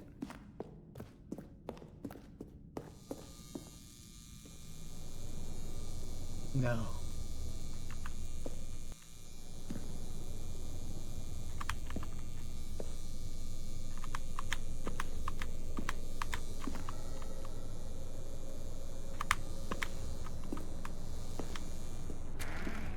Don't you get it, Stanley? We need to get rid of the bucket. No. That's why I'm very proud to introduce a brand new character. No. This is the Bucket Destroyer. No. I think it'll make a wonderful new addition to the rich lore of the Stanley Parable. True, it also was not in the original game, but it's such a well-fleshed-out character with so much personality that to me, it already feels as though it's been part of the cast all along. Don't you agree? No! I won't let you do it! Can you guess what the Bucket Destroyer does? Surely you don't need me to spell it out for you. Spell it out for me, I dare you. Go ahead now, Stanley. Say goodbye to the bucket, and then pop it into the machine when you're ready. Should I do a chat? Now listen to me. It's crucial that you give it the bucket. I don't know what the Bucket Destroyer will do if it can't destroy your bucket. Destroying buckets is all it knows. That is its singular personality trait. Sure, I can hear you saying, how does a character with only one personality trait deserve to join the pantheon of beloved Stanley Parable characters? Well, you see, if you were to really explore the Bucket Destroyer, you would see that its desire to crush buckets is so densely loaded with complexity and nuance that it's really like 10 personality traits. What other object in this game can you even say that about? The broom closet? Certainly not. I wonder what sort of Bucket Destroyer merchandise the fans will be clamoring for after this. I won't do it! Okay, the Bucket Destroyer is getting very upset now. You'll have to hurry and feed it. We can't get back to the classic Stanley Parable characters like the Adventure Line or the Bucket Destroyer until you crush that damn bucket. We have disagreements! Quickly now. The fans are waiting. Do it, the fans, Stanley. Give the fans what they want. Hurry! Do it. Do it. Where am I? The Bucket Destroyer. My prized creation. You had so much potential. We were going to do such marvelous things with you, tell such spellbinding stories about you. All of it squandered now. Goodbye, new friend. For the moment in time that you were here, you were magnificent. Yes. You were.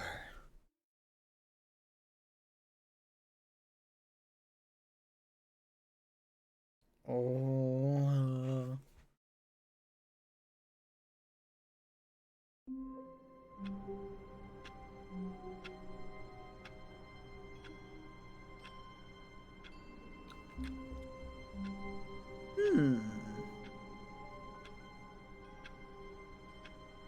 Interesting.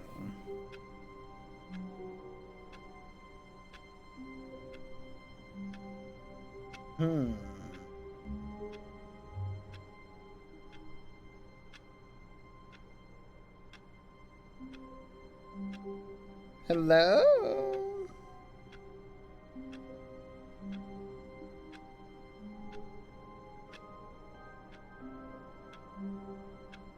Hello?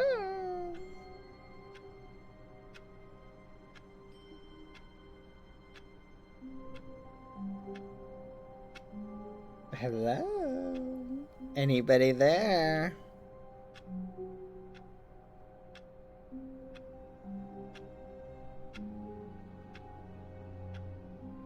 Hello?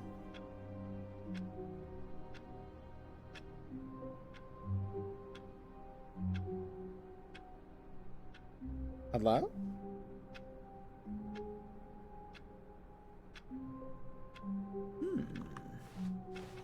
All of his co-workers were gone. What could it mean?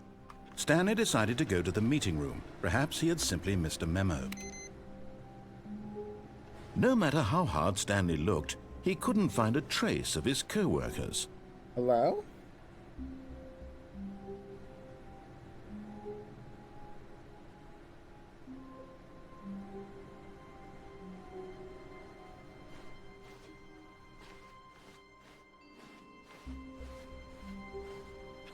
feel like I'm missing something.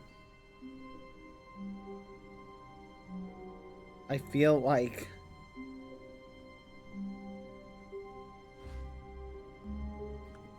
there's something in my life is incomplete.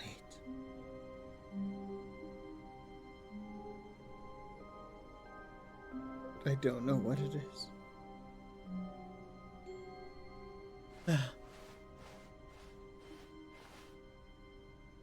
When Stanley came to a set of 2 open doors, he entered the door on his left. I entered the door on my... No. This was not the correct way to the meeting room, and Stanley knew it perfectly well. Perhaps he wanted to stop by the employee lounge first, just to admire it. No. No! Standing now I won't in this admire incredible anything. room, Stanley, for the first, No. but eager to get back to business, No. Stanley took the No. first open door on his left. No, I won't do it. Stanley was so bad at following directions, it's incredible he wasn't 5 years ago. Look, Stanley, I think perhaps we've gotten off on the wrong foot here. I'm not your enemy, really, I'm not. I realize that investing your trust in someone else can be difficult, but the fact is that the story has been about nothing but you all this time. There's someone you've been neglecting, Stanley. What? Really? I was in the middle of something. Do you have zero consideration for others? Are you that convinced that I want something bad to happen to you? Why, Yes! I don't know how to convince you of this, but I really do want to help you, to show you something beautiful. No! Look, let me prove it.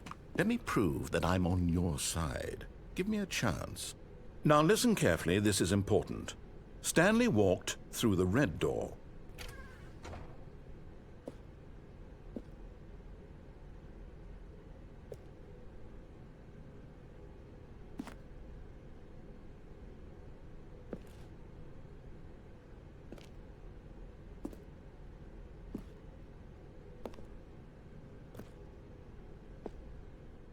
Aha, perhaps you misunderstood. Stanley walked through the red door. Can't be. I still don't think we're communicating properly. Stanley walked through the red door. All right, fine, go ahead, Stanley. You want to know so badly what's out there? You want to find out what lies at the end of this road you've chosen? Well, don't let me stop you. Yes.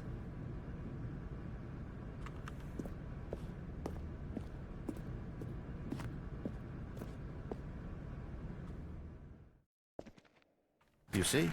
There's nothing here. I haven't even finished building this section of the map, because you were never supposed to be here in the first place. Broken rooms, exposed developer textures. Is this what you had wanted? Was it worth ruining the entire story I had written out specifically for you? Do you not think I put a lot of time into that? Because I did. And in the end, it was all for nothing, because this is what you wanted to see. Help me here, Stanley. Help elucidate these strange and unknowable desires of yours. What would have made this game better? What did you want to see? Vehicles? Skill trees? Work with me. You've given me absolutely nothing so far. Yes. Tell you what. Let me take a stab in the dark at a new design, and you can give me some feedback. Okay. There we go. Oh. A third option. This already feels leaps ahead of where we were before. Go ahead, Stanley. Take it for a spin.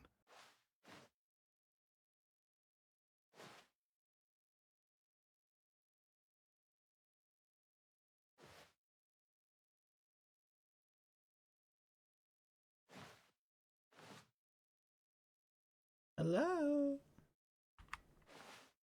I kind of want to go through these doors now.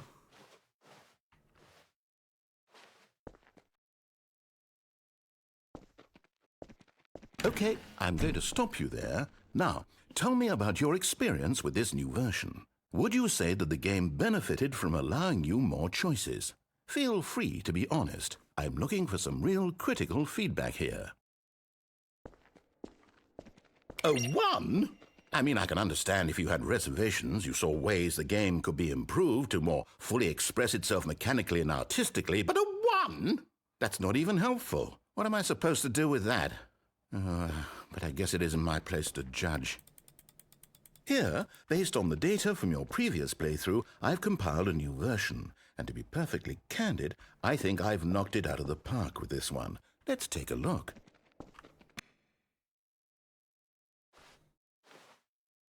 Oh.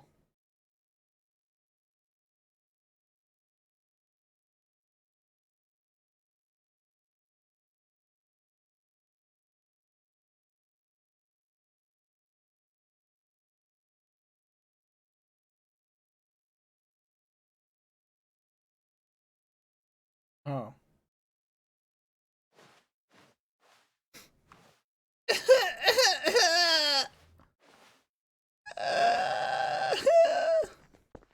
Now, would you say that competitive leaderboard helped you feel motivated to keep walking through doors? Yes! Again, honest answers, please.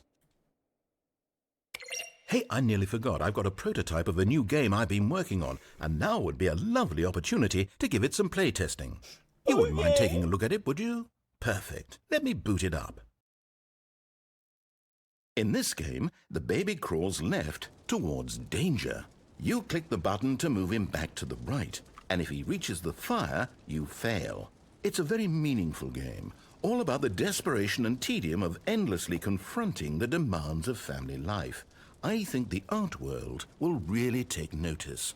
But of course, the message of the game only becomes clear once you've been playing it for about 4 hours. So why don't you give it 4 hours of play to make sure it's effective? Be sure to keep notes on your experience.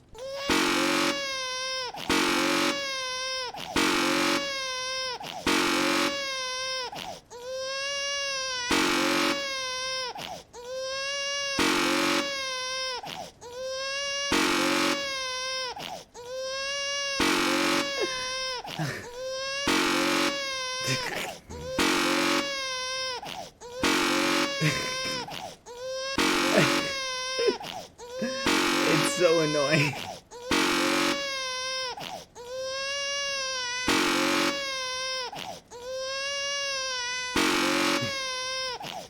Good gosh.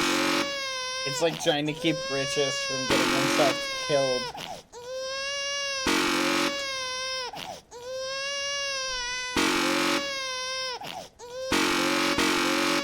Oh my gosh.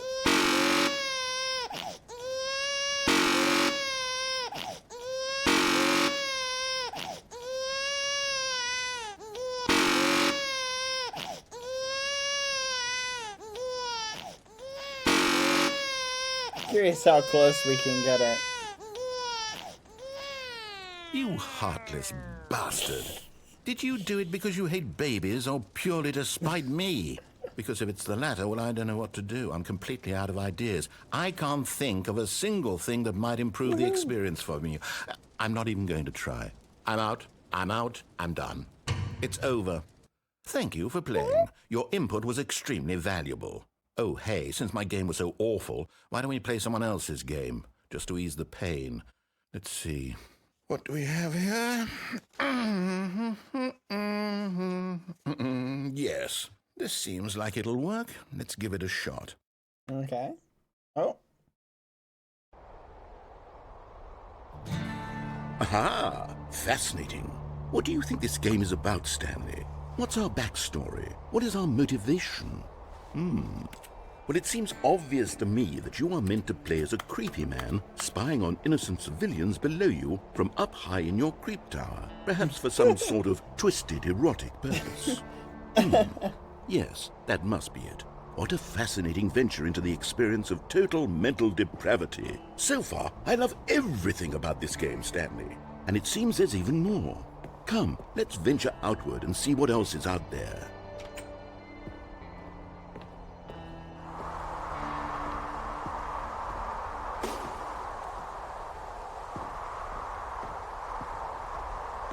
This actually looks kind of nice. I wonder what game this is.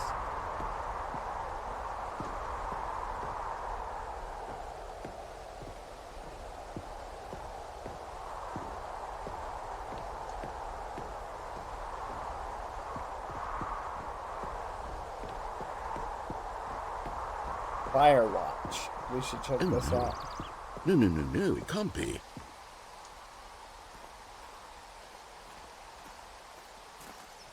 It is. It's an open world game. Good God, quickly block it off. Oh, thank goodness, Stanley. What a close call. You nearly wandered off into that thing, that big open, just wandering around, no right or wrong directions, no path to follow. You can just go in any... Oh, thank heavens we avoided it. We're out of the woods now, Stanley. Okay, I'm going to get us out of here. Let's find another game. Preferably something with walls. Something with nice, big, insurmountable walls. Dang, look at those textures. I think this will be just the thing. Hey! Wonderful. See, this is exactly what I had in mind. Just a nice big box for you to run around in. There isn't any possibility that you could get lost here. Now this is game design. Stanley, if you manage to get lost in this game, I will be phenomenally impressed. Okay, so what exactly do we do here? It's Rocket League. There are lots of cars here in the back, but obviously there's no racetrack. Okay, I'm seeing that there's a ball of some kind back here. Is this game sports ball? Stanley, I think it's sports ball. Oh, what fun. Oh, what fun. We shall run the bases and do a touchdown together? Yes, I think surely we must. Okay, Stanley, here's the ball. Have fun.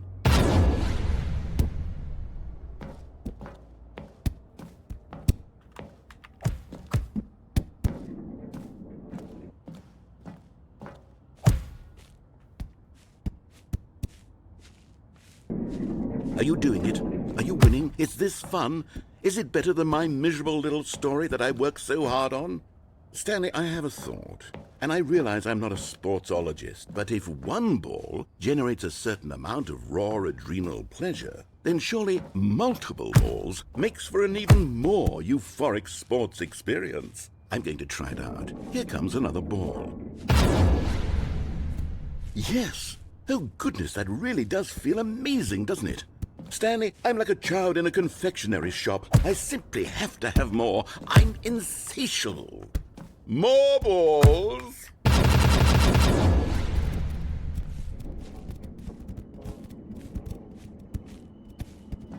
Balls! Look, we have so many balls! Let's go!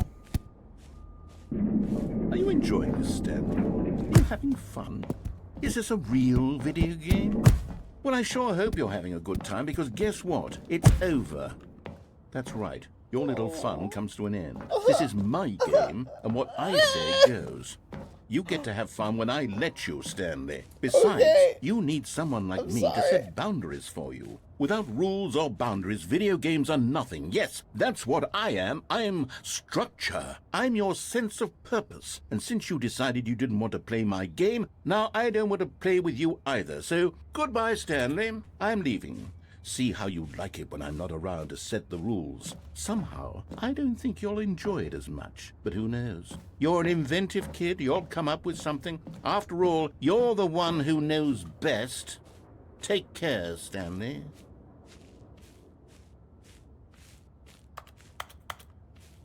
Okay. Boundaries? Boundaries?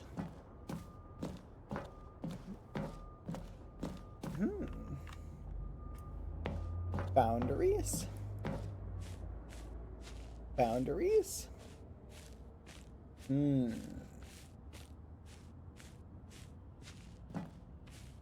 Wonder if there's a way out.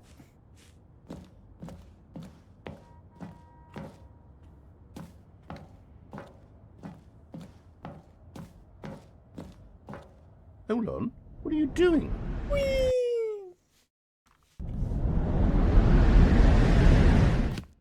Stanley, don't do that. I can't follow you there. I can't help you. How will you write a story without me? You can't do it. You know that. Stanley, come back.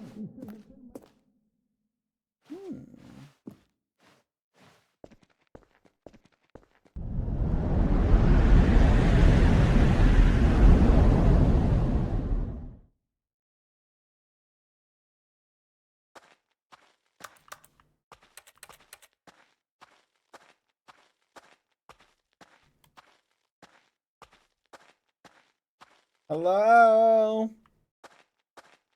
Hello?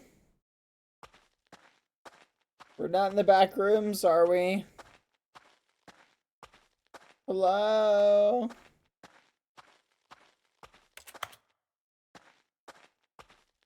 Hello? Oh. The original Half-Life 2 mod. That's interesting.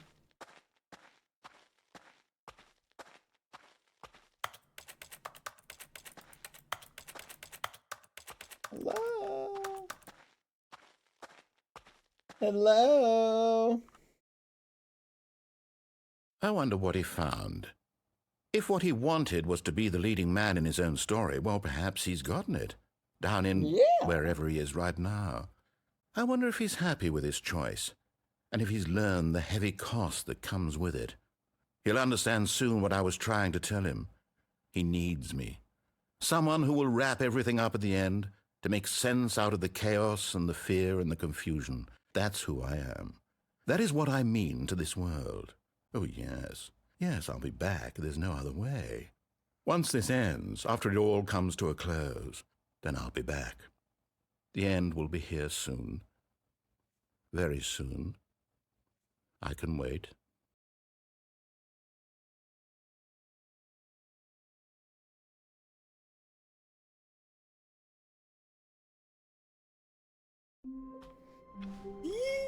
All of his co-workers were gone. What could it mean? Stanley decided to go to the meeting room. Perhaps he had simply missed a memo.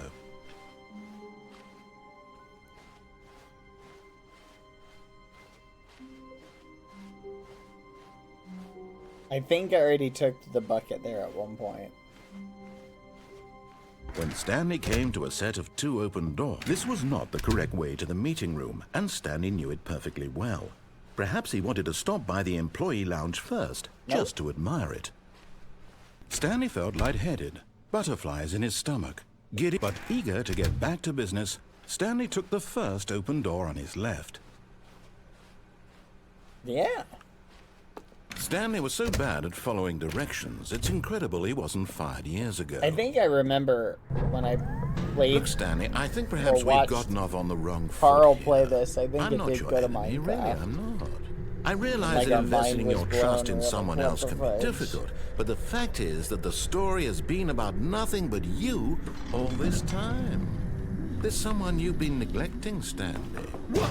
Really? Yeah. I was in the middle of something. Do you have zero consideration for others? Are you that convinced that I want something bad to happen to you? Why, I don't know how to convince you of this, but I really do want to help you, to show you something beautiful. Look, let me prove it.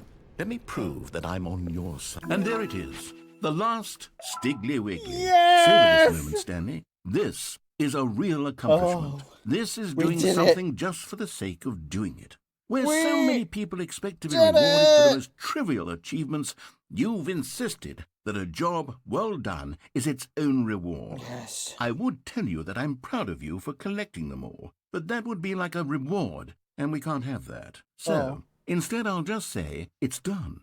We're all done here. And now we can go to whatever the hell you were doing before you hunted for figurines. Wait, really? Is that it?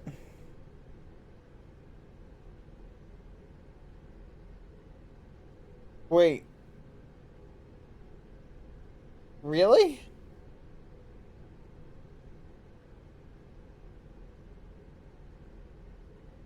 Oh. Okay. Now listen carefully, this is important. Stanley walked through the red door. I guess. I have no choice. Oh, thank God you are willing to listen to me. Do you see that I really have wanted you to be happy all this time? The problem is all these choices. The two of us always trying to get somewhere that isn't here. Running and running and running, just the way you're doing right now. Don't you see that it's killing us, Stanley? I wanted to stop. We would both be so much happier if we just stopped. And I think I have a solution. Here, let me show you.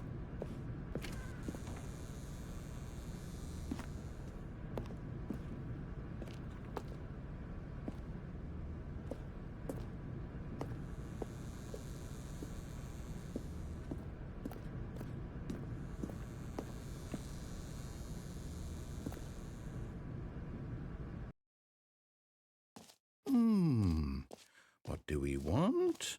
What are we looking for? Here. Yes. Oh, it's beautiful, isn't it? If we just stay right here, right in this moment with this place, Stanley, I think I feel happy. Yeah. I actually feel happy. Yeah. It's so nice. I think I finally feel home. Home. Home.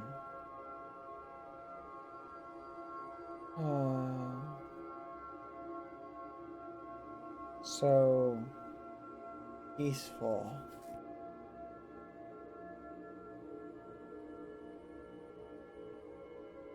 So calm and peaceful.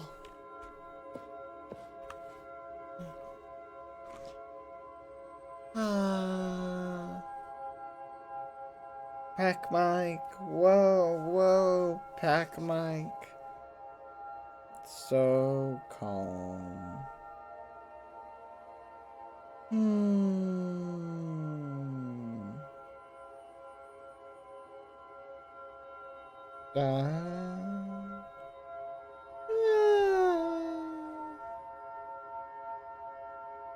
Here we are.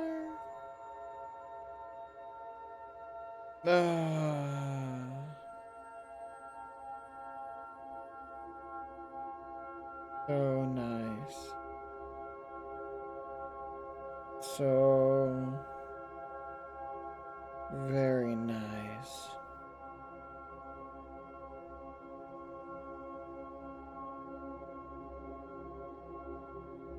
Wait. But what? Is this it? Is this all there is? Oh, but it's so nice. Me.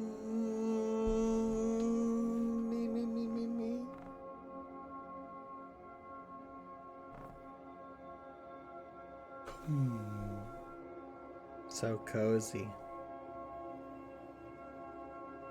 I feel at peace.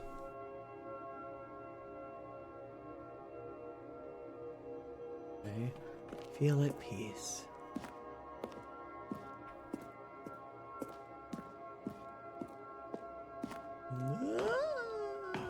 No, wait. Where are you going?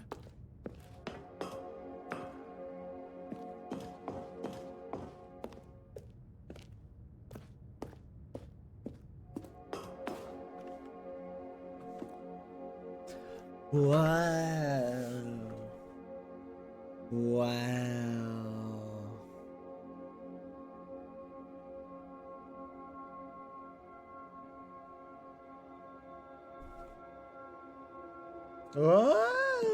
Right. Where were we?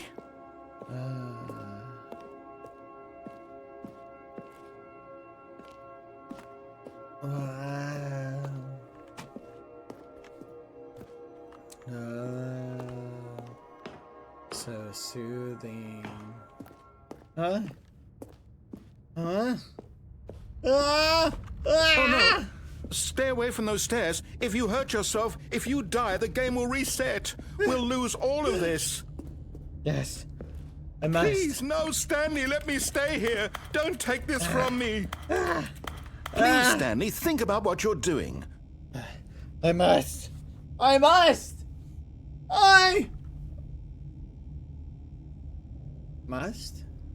No. Bucket! Oh, thank God. You lived. You had me worried there for a moment. No. What are you doing, Stanley? Please, I'm asking you not to take this away from me. I can't go back to what I was before. If you die, we'll both go back. Why are you doing this? Trigger warning, chat. Stanley, let's go back to the other room. Oh, this is depressing. Is this really how much you dislike my game? That you'll throw yourself from this platform over and over to be rid of warning, it? chat. You are literally willing to kill yourself to keep me from being happy. Am I reading the situation correctly? Sorry. My ankles! Or maybe you're just getting a kick out of it. Oh my I don't know goodness. anymore. I just wanted us to get along. Bucket! But I guess that was too much to ask. Where is It my looks like you bucket? wanted to make a choice after all. Well, this one is yours. I want the bucket! Whee! Bucket! Is it over? It's going to restart, isn't it? I'm going back. Oh my gosh. You sound so depressing, but I need my bucket. Bucket! Bucket? Stanley, I'm sorry, but I have to put a pause on things. It's those figurines. Those figglers. I haven't stopped thinking about them since you nabbed every last one. What the fuck? Wasn't it just the most intrinsically fulfilling moment of your entire life? Didn't it fill you to the brim with inner richness? Uh-huh. Yes, I know we're supposed to be telling a story, but won't you please indulge me with one more trip back to the memory zone? I would love nothing more than to revisit the figurines. Just one more time. Oh my gosh. This is crazy. Now remembering when Stanley found the collectibles. That's crazy. What?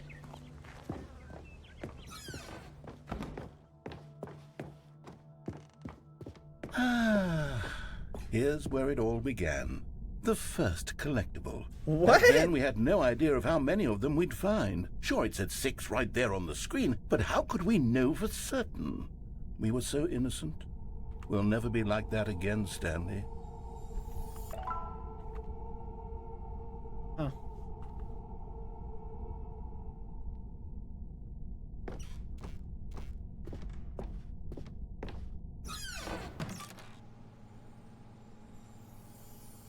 And here was the second Stanley. You found this one all on your own, just by poking around in the boss's bathroom. You did that, Stanley. I'll be honest. Back then, I had no faith in you to find any of them, let alone 6. What? But you continue to surprise me in all sorts of How do we have mundane, 8? unremarkable ways. Okay. Okay, let's do a little quiz. Which of these rooms was the room you found your third mini Stan? Can you remember?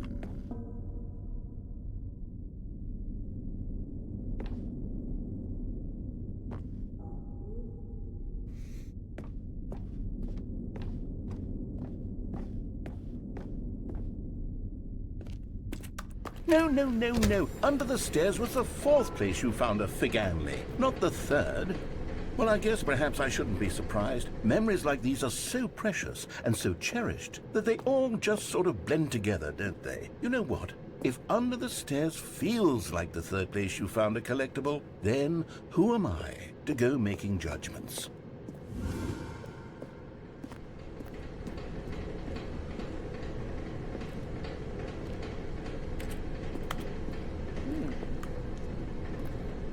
I want more Stanlerines. Let's see, what came next? Oh yes, we found a Figley in this pink room. Oh well, I can't actually say I remember being in this room, but it's here in the memory zone, so it must have happened.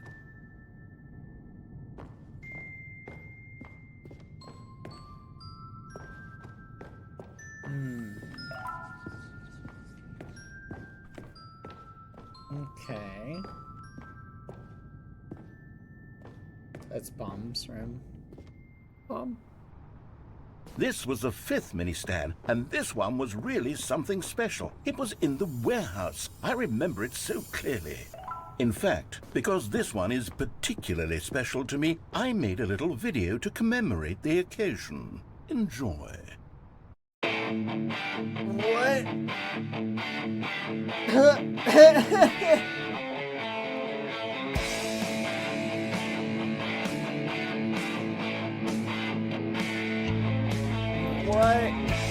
This is crazy. Windows Movie Maker. Oh my gosh.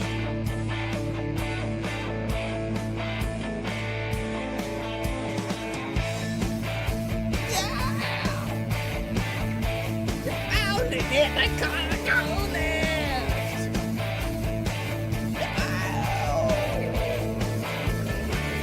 What do you think about it? Here we go. Takes you back, doesn't it? I spent a lot of time making that video, but it was 8 minutes I wouldn't have spent on anything else. Oh. Okay. Yeah. That was pretty good for 8 minutes, to be honest. Like, really think about dedicating just 8 minutes. Like, oh. And then, Stanley, then we came to the last collectible, the final figurine, right here by the red and blue doors. This memory is the most distinct and clear in my mind, perhaps because it was the one that happened more recently than all the others. Who can truly say how the mind works? All I know is that this is the moment where you picked up a Figley and I thought to myself, yes, that's all of them. They're all collected. It was a moment unlike any other. Except for the other moments picking up figurines, which it was exactly like.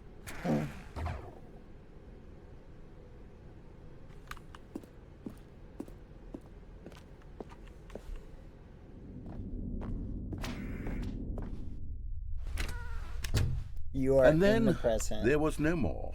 Because we've caught up to the present moment. Nothing left to do but move onward into the future. Goodbye, Memory Zone.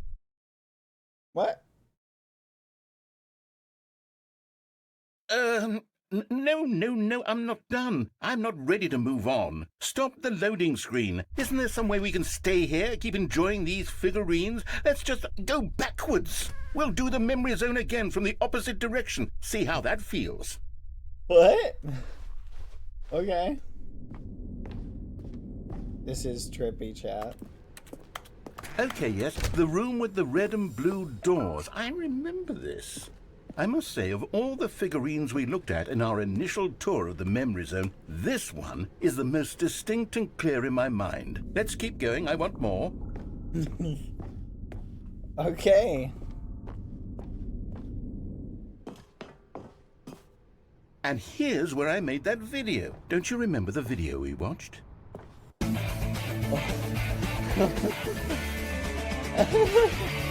Yes, I love that video. What?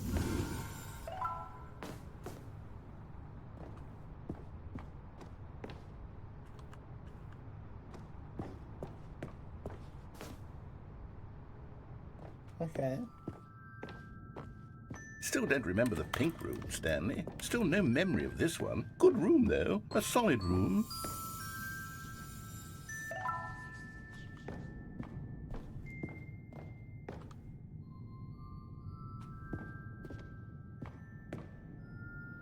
These really were a treat to hunt down. You know, if there had been any kind of reward for finding all of these, it really would have muted the intrinsic joy of collecting them. I'm very glad we resisted the temptation.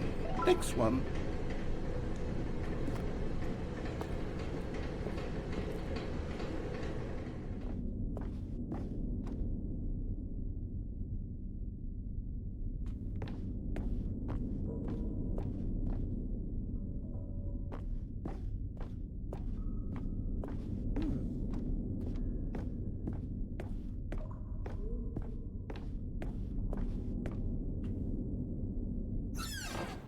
This was our second Figley. Don't you remember? Yes, I remember it too.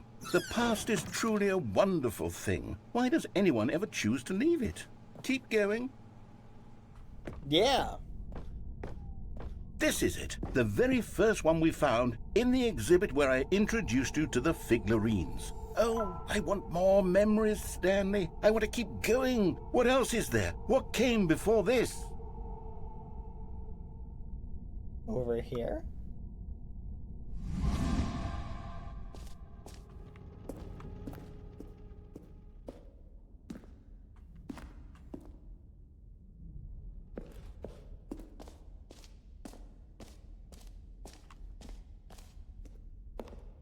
Hello? Look, it's the terrible new content that we were originally sold on. I remember hating it back then, but time does put a rosy filter on everything. In fact, I dare say I'm actually quite fond of it now. Look how much fun the past is. I want more. More memories. Okay. Oh. Can't jump. Where's the bucket? Bucket! Where are you? Oh, yes, the two doors. Who could have forgotten that? A classic memory, this one. Bucket! And before everything else, there was your office. Is there anything else? Was there something that came before your office? There's something I feel I can remember. I can remember. No way. Yes, I'm remembering something now. I remember before this whole story got started. Back then I was different. I used to make big decisions. I was passionate. I was skeptical. I weighed each decision with profound thoughtfulness. And then somewhere along the way, I stopped making decisions. I became lazy, and I came up with a character named Stanley to do my thinking for me. He would make the decisions. He would decide which way to go. I would cheer him on as he collected figurines for no reason. Why did I invent Stanley? Was I lonely? Yes, perhaps that's it. Perhaps I needed to imagine I had companionship. And Stanley really did make for a wonderful companion, even if he was a fiction. But I suppose it's grown old. I want to think for myself again. I want to go back to how it used to be. Yes, I can be on my own again. I can do it. I'll be stronger this time. Yeah. I'll take care of myself. I don't need Stanley anymore. Oh, but he truly was so much fun to play with. You know what? Since we're in the memory zone, how about one more good memory? Let's go back just once and give Stanley one more run of the office, and then I'll retire him for good. I did enjoy telling his story so very much. Okay. Okay, here we go. This is the story of a man named Stanley. Am I just a figment in your imagination? Guess I am. All of his co-workers were gone. What could it mean? Stanley decided to go to the meeting room. Perhaps he had simply missed a memo. Stanley cradled the bucket in a gentle embrace. Protective, yet delicate. Assertive, yet compassionate. Stanley clutched the bucket tightly to his chest and entered the door on his left.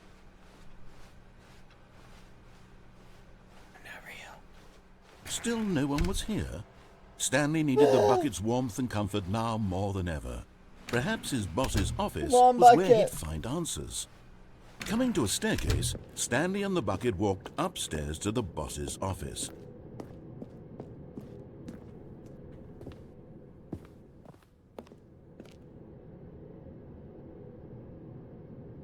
Hello.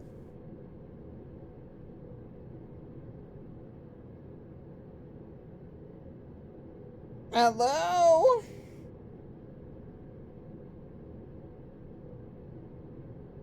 Hello.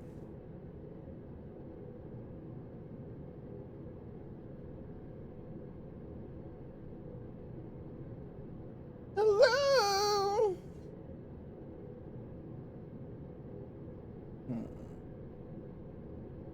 Hi.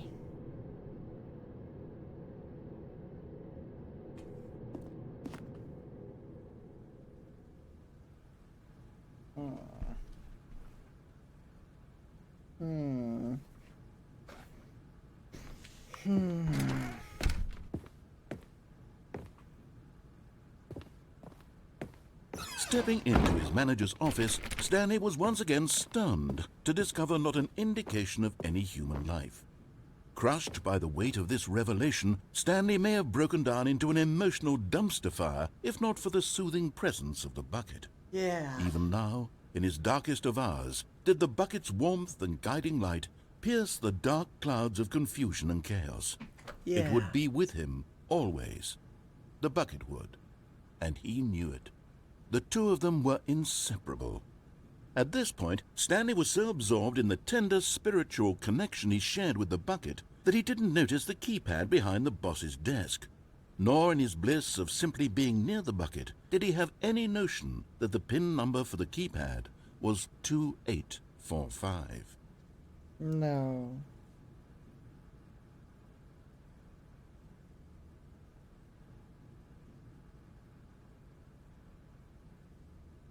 Stanley just sat around twiddling his thumbs. Trying to input anything on the device was useless, since he could never possibly know that the combination was 2845. No. 2845. No. I won't do it.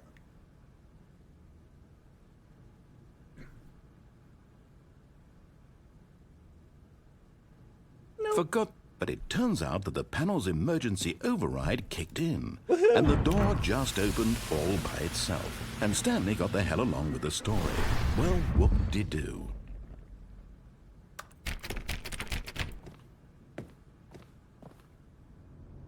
Oh, okay.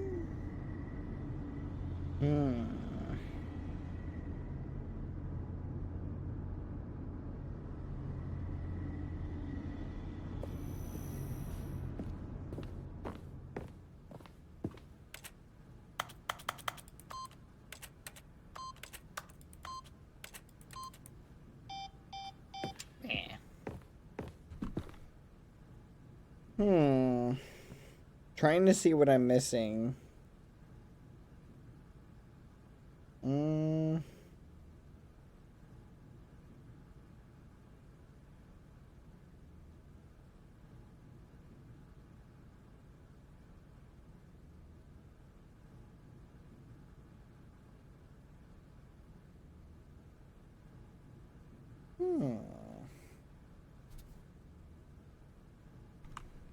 Okay.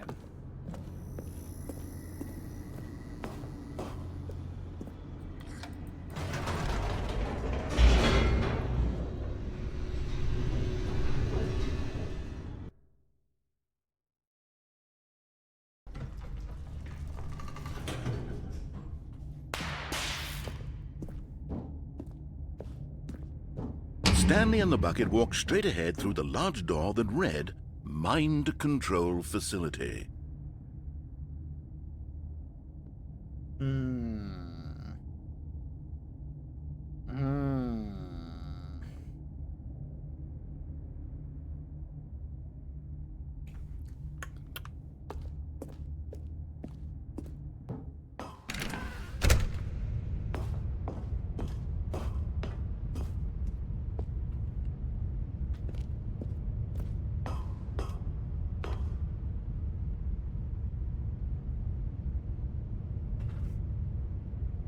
No.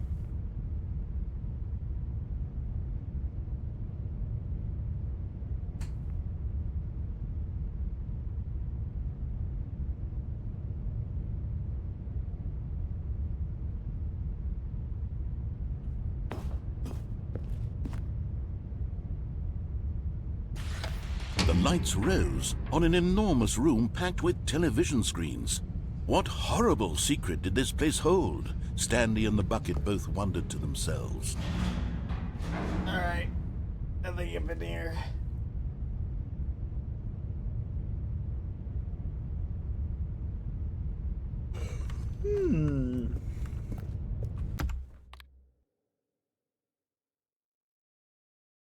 Alright.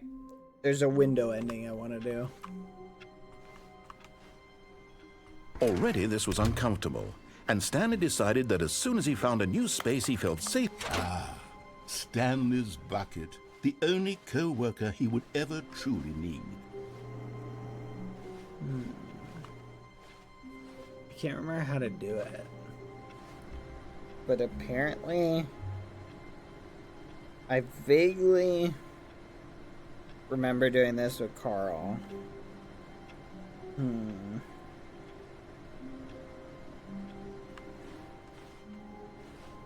Is it here?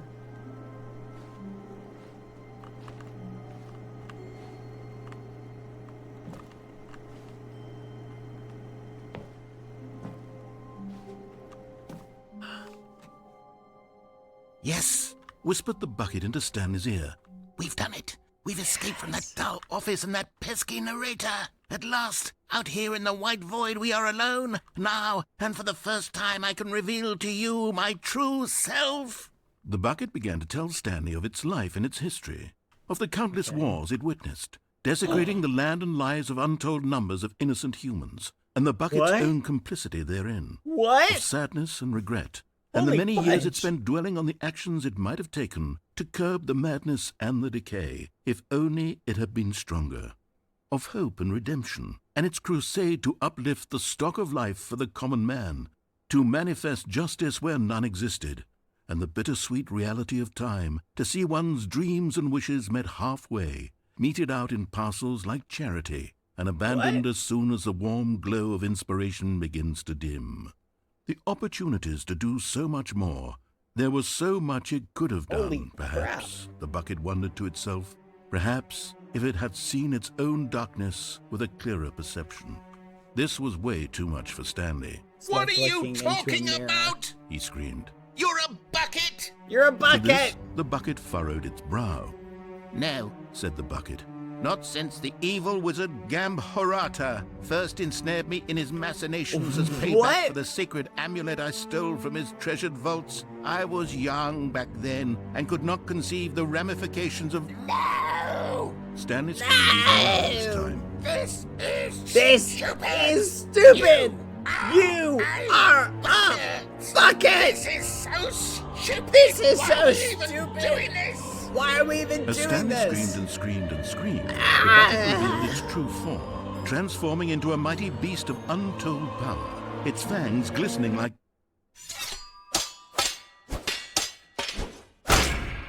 Oh. My God, Stanley, you did it.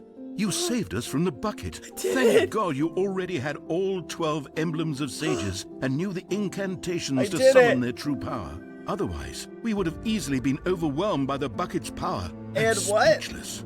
You've demonstrated such bravery here today. Come, let's restart the game, and we'll agree to never again go trifling with this bucket, nor the dark magic cast away inside of it. What the fudge? That's crazy. That was crazy. What the actual fudge? What the fudge? That's crazy.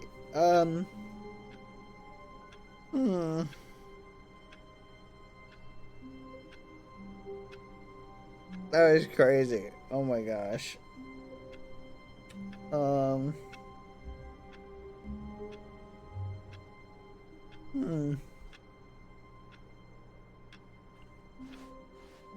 Just a step through this door, Stanley thought to himself. That's all I need.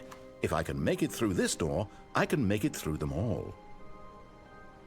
Is Stanley, without the bucket, really Stanley at all? No, no, surely not.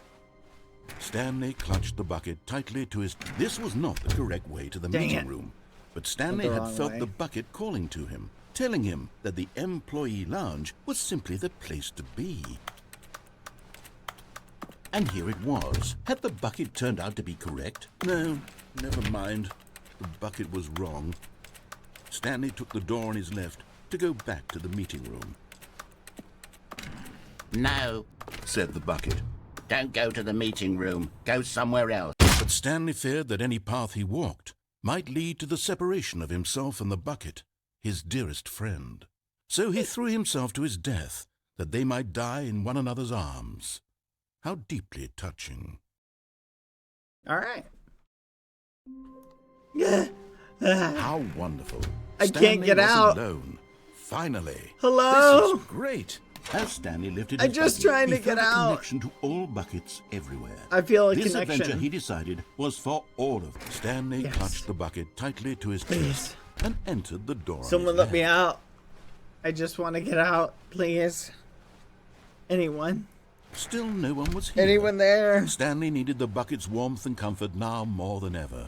Perhaps his boss's office was where he'd find answers. Coming to a staircase, Stanley and the bucket walked upstairs to the boss's office.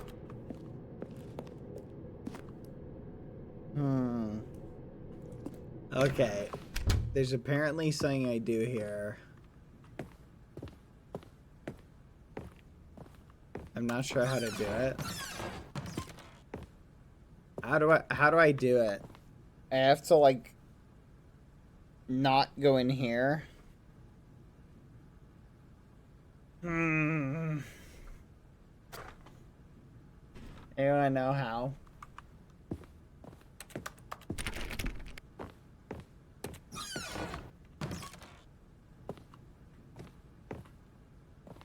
Leave the door before it closes. Stepping in.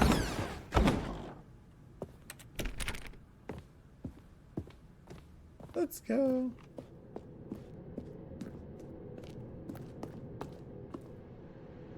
Hello.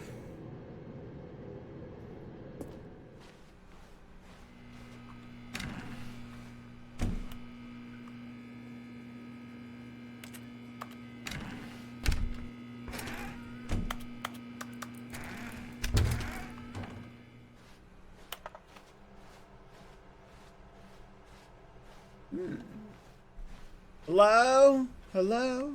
Hello? Anybody here? Narrator. Narrator. It's kind of quiet. Narrator. Narrator, you left all the doors open.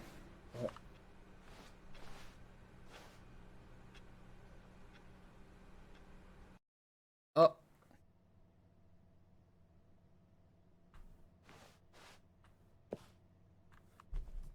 You are now leaving.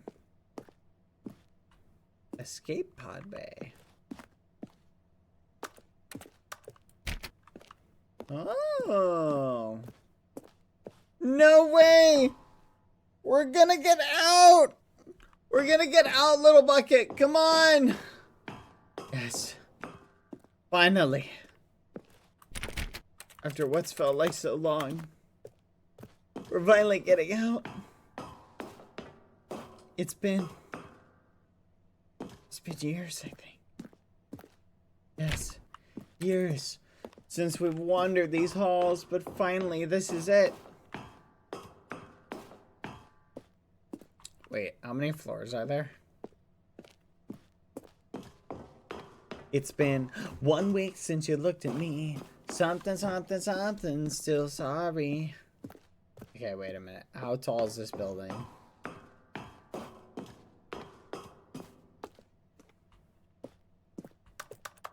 Okay, why is the elevator not working?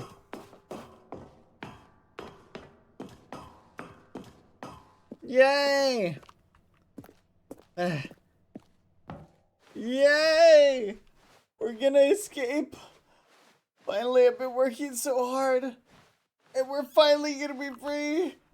Oh, thank goodness! Let me out! Hello? This is it. Yes. You first, little bucket. Wait. Wait. What? What the fudge? You want to go without me?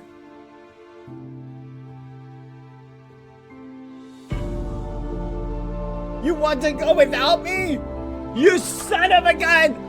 You're gonna leave me here? You son of a gun! You scum! You're a scum! You're the worst bucket ever! You're literally leaving me behind! No!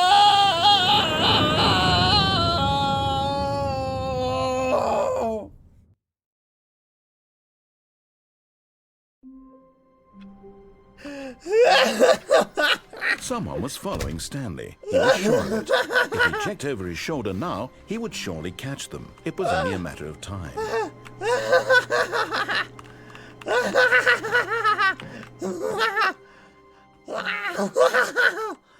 At first, Stanley assumed he'd broken the map until he heard this narration and realized it was part of the game's design all along. Yes! He then praised the game for its insightful and witty commentary into the nature of video game structure and its examination of structural narrative tropes. So, now that you're here, what do you think? Isn't this a fun and unique place to be? Why don't we take a minute just to drink it all in? Drink it all in. Okay, I'm over it now. What do you think? Are you sick of this gag yet? I love it. I love it.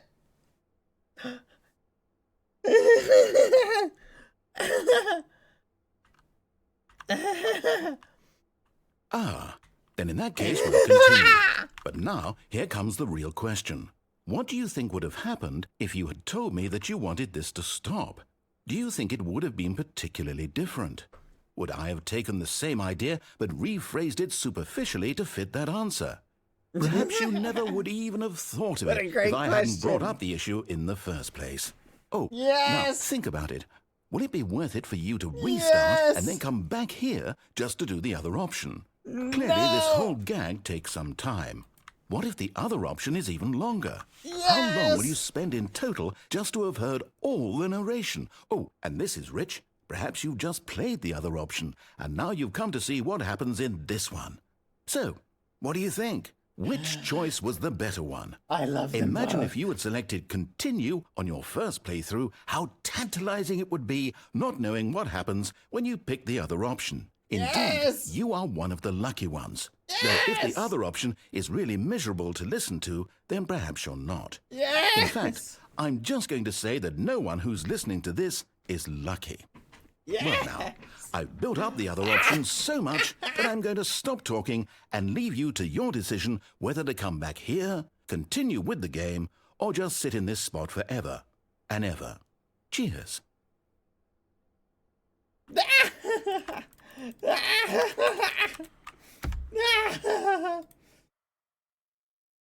To the window! To the window! All of his co-workers were gone. What could it mean? Stanley decided to go to the meeting room. Perhaps he had simply missed a memo. At first, Stanley assumed he'd broken the map until he heard this narration and realized it was part of the game's design all along. He then praised the game for its insightful and witty commentary into the nature of video game structure and its examination of structural narrative tropes. So, now that you're here, what do you think? Isn't this a fun and unique place to be? Why don't we take a minute just to drink it all in? Yes. Okay, I'm over it now. What do you think? Are you sick of this gag yet? Yes. Yes. Well, I don't know how to say this politely, but you could literally just hit escape and restart the game any old time you want. Like right now. You could have done it just then. Now would also be an appropriate time to quit. Any of these points and so many, many more, all of them are appropriate. I'm enjoying what seems to be an internal conflict going on where you are literally unable to act on your own desires to restart the game. So, just to push the envelope, I'm going to try and make this as miserable as possible and see how long you can maintain. Okay. There once was a man named Stanley, who people considered so manly. But the truth must be told, he was not very old and was quite particularly gangly. What Stanley liked most was buttons. Buttons? He pushed them like some kind of glutton. He did it all day in a meaningful way, but his brain had long ceased to function. It's true. Which is why he is in this parable and lives an existence quite terrible. It's quite terrible. And if you are not strong and keep playing along, you too will become quite unbearable. Yes. You too will become quite unbearable. Quite unbearable. Charmed. Charmed to meet you. Oh my goodness. Indubitably charmed.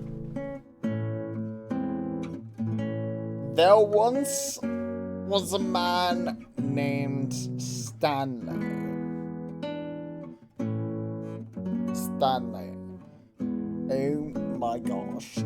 Don't even. No. Don't even. Like, seriously. Do not. Whee! Buttons. I need to find the buttons. Does it just repeat? Oh. Yeah, just die.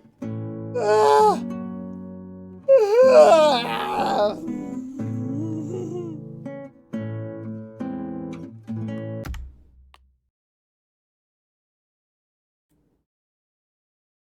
No. I won't let it end here. Already this was uncomfortable, and Stanley decided that as soon as he found a new space he felt safe in, that he would... What new mysteries lay in store for our bucket-loving heroes today? Let's find out. I will not deal with this anymore. Stanley clutched the bucket tightly to his chest. This was not the correct way to the meeting room, but Stanley had felt the bucket calling to him, telling him that the employee lounge was simply the place to be. And here it was. Had the bucket turned out to be correct? Was it? No, never mind. The bucket was wrong. Stanley took the door on his left to go back to the meeting room. No, No, said the bucket. Don't go to the meeting room. Go somewhere else. The cargo lift, yes. Good, said the bucket. Now ride the lift all the way to the top. There's something up there I need you to do.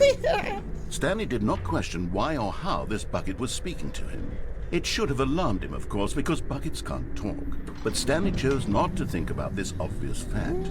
He was firmly convinced that the bucket had spoken to him, and he unthinkingly did whatever the bucket asked. It did.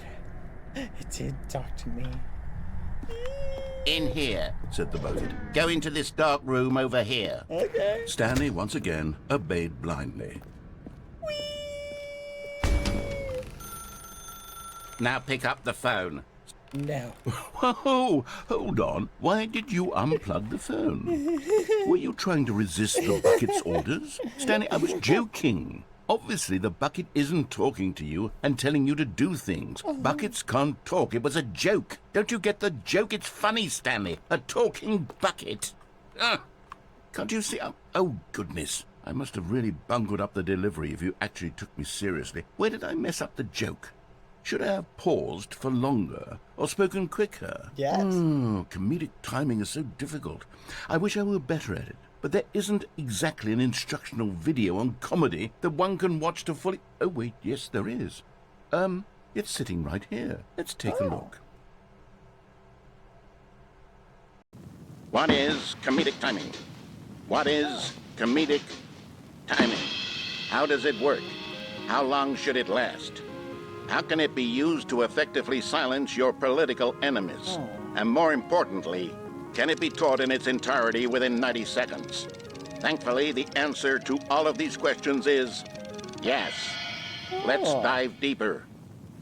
If you've ever told a joke or made someone laugh, in all likelihood, you did it while standing 50 to 80 centimeters from them in a room of no more than 76 degrees Fahrenheit, with one of your arms raised straight upward at a 15-degree angle from your body. These are the optimal conditions for good comedic timing. Okay. To begin the joke, start by stating and spelling your name. Next, provide a brief synopsis of the joke, including the specific times at which the recipient of the joke will laugh, and then spell out your name a second time. With these steps complete, it's time to begin the humor. Speak the entire joke in no more than 18 seconds and no less than 13 and a half, pausing only for bathroom breaks when necessary. When the joke has concluded, it is customary to inform your listener that the joke is over by declaring in your loudest possible voice, "I'm Dunny with the funny." I'm Dunny. Let's practice screaming, with the funny. "I'm Dunny with the funny" now. I'm Dunny with the funny. I'm Dunny with the Good. funny. This saying is a perfect example of expectations management, which is the cornerstone of good comedy. Finally, I see. it's time to hand out surveys. Collecting hard data from your audience on how rapt they were throughout the joke is the only way to grow or learn as a comedian. An effective survey should be no less than 10 pages long and should include the same question reprinted several times, just to ensure the survey taker is actually paying attention and not simply filling in answers at random. And that's all there is. With these strategies at your disposal, you'll have audiences doubled over in laughter and even tripled over in laughter in no time at all. Just remember to let them stop laughing at some point, you gut-busting little scamp. After all, we're each of us needed on the front lines of the war to fight the 12-legged invaders who threaten our very existence and who very likely die in a hailstorm of bullets and mandibles. All of us must be prepared to give our lives to this noble cause, just as our children must do after us, and their children after them. Godspeed, and may Earth reign supreme. Yes. What's Hey, the actual goodness, this pledge? video is a little outdated, isn't it? Well, no matter. I think the fundamentals of proper comedic timing are still as relevant today as they were back then. So with that in mind, I believe the only way forward is for us to return to the two doors and walk through all of this again, so I can try telling my story with more appropriate comedic delivery. Come along, let's head back. Okay, let's go back.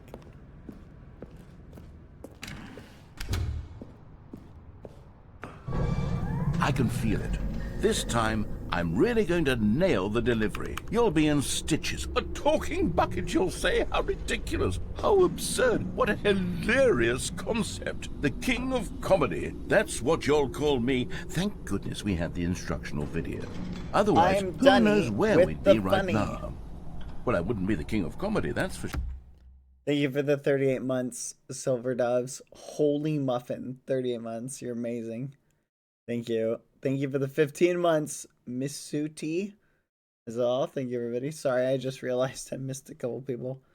Dex L. Dot. Thank you for the 12 months. Hi, everyone. Looking for more games to play. Would you consider Ace Attorney? I might check that out. That sounds interesting. Thank you, Just Clown Biz. Thank you, Pot Lucky Gentleman. Hey, 8 months. I love your storytelling and RP so much. I love how you give out small details and tie them together in interesting ways. Aw, thank you. I appreciate that. Hi, Bad. Hope you have a nice day today. Thank you. Thank you, Nikki Rose 87 for the 8 months. Thank you, One La Andrea for the resub for 7 months. Hello. Thank you, guys. Is Beans. Thank you for the 5 subs. I didn't necessarily get everybody, but thank you again for everybody. Minsudi, thank you. Daliana 12, thank you for the 17 months. Hi. And Heki, thank you for the 7. Hi. Thank you very much. Danile 12, thank you. I'm Dunny with the funny. Sure. The bucket spoke to Stanley. The bucket spoke. The bucket spoke. Oh, I'll figure it out on the fly. No need to overthink things.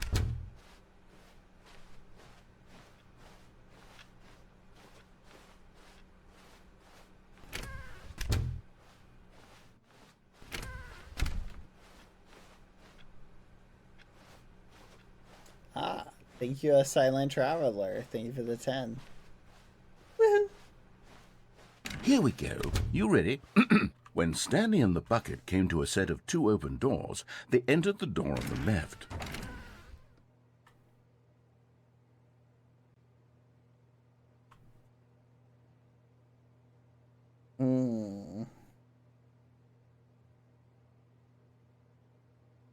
Not sure what to do.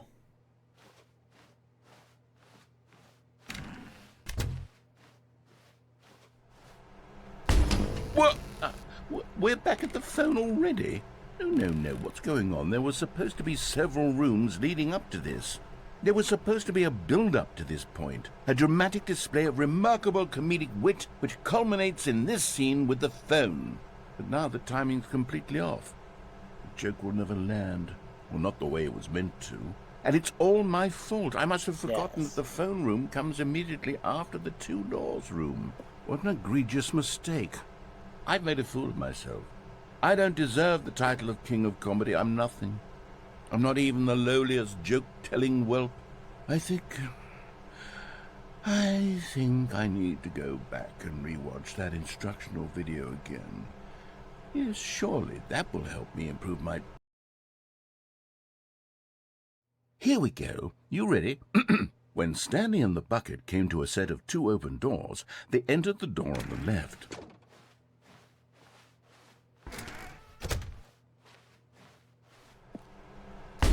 What? We're back at the phone already? No. Here we go. You ready? When Stanley and the bucket came to a set of two open doors, they entered the door on the left. No. You were supposed to go through the door on the right, leading back to the phone. Did you not even look at the instructional video? I think this is all covered very clearly. There's no way I can make the comedic timing work now. It's done. The joke is completely done and over. It's all your fault, Stanley. I'm going to be ridiculed in the community of other joke writers. I'm going to be shamed at every one of our meetings from now on. All because you couldn't watch a simple video and take a hint. Are you proud of yourself for bringing me down, Stanley? Are you proud? Stanley, you love the bucket so much it's like you... it's as though all of your other most prized possessions pale in comparison. Yes. Well, let me try that again, Stanley. I heard that you are pale with shame over how unabashedly in love with a bucket you are. No? Still not? Is it the delivery? Pale with shame. Pale with shame? Pale... What's another word to describe a bucket? Stanley, this bucket is so metal. I think I saw it playing guitar. No. We're getting away from making fun of Stanley's obsession with the bucket, which was the whole point of this. I'm no good at these jokes. I need more instructional videos. That's exactly what it is. Just That's a gag what will chat. make me the king of comedy again. More instructional videos. Let's see.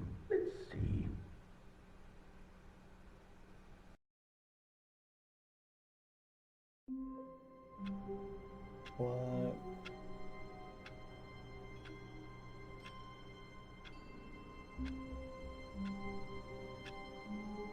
I'm Dunny with the funny? Okay.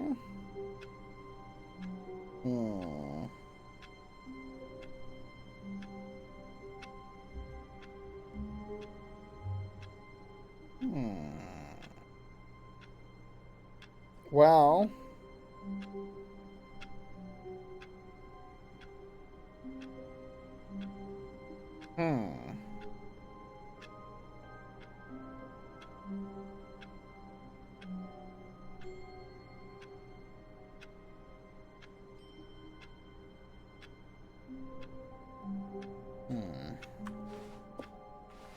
All of his co-workers were gone. What could it mean? Stanley decided to go to the meeting room. Perhaps he had simply missed a memo.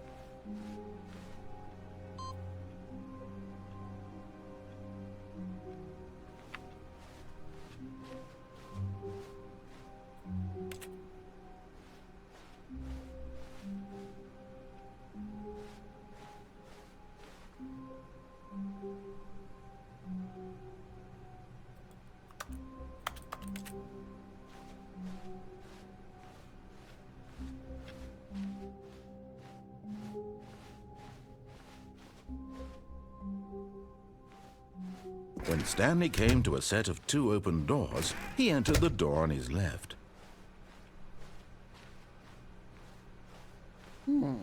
Yet there was not a single person here either. Feeling a wave of disbelief, Stanley decided to go up to his boss's office. Hoping coming to a staircase, Stanley walked upstairs to his boss's office.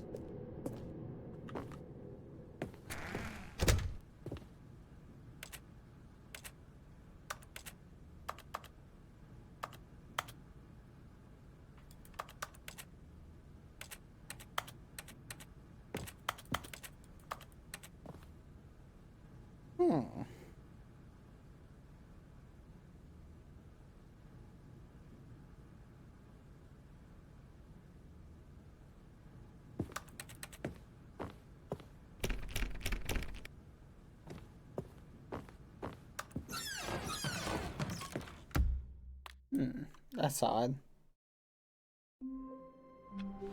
Hold on, chat. Even now, Stanley's office was a distant memory. What did it look like? There was a computer, perhaps, and a painting. Was it a painting or a photo? He could no longer recall.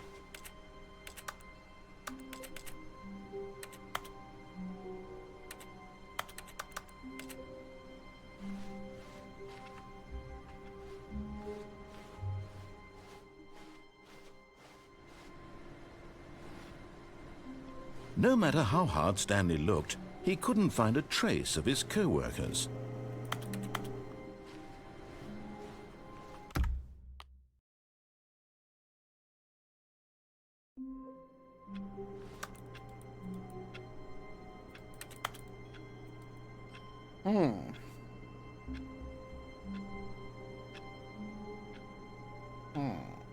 Nothing is happening. Okay. I think I'm doing this wrong. Oh! They turn off all the computers. Just a step through this door, Stanley thought to himself. That's all I need. If I can make it through this door, I can make it through them all.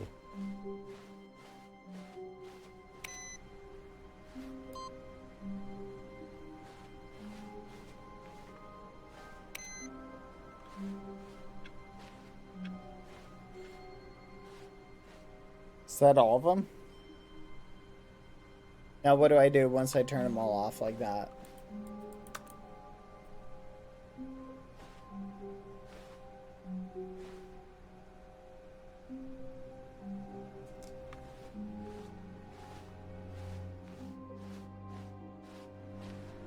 No matter how hard Stanley looked, he couldn't find a trace of his co-workers.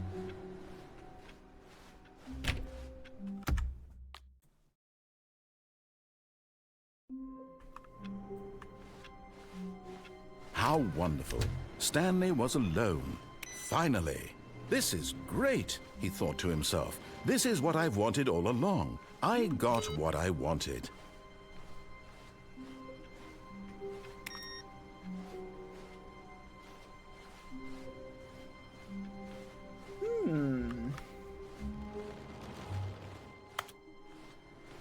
No matter how hard Stanley looked, he couldn't find a trace of his co-workers.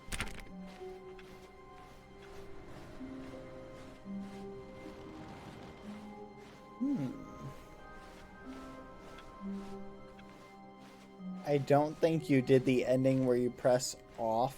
And no When bucket. Stanley came to a set of two Did I open not, doors, chat? he I entered think the I door did. on his left. Did I do the ending where I... What ending am I missing with the bucket? Yet there was not a single person here I either. haven't done off. Feeling a wave of disbelief, Stanley decided to go up to his we'll do that boss's next. office. Hoping coming to a staircase, Stanley walked upstairs to his boss's office.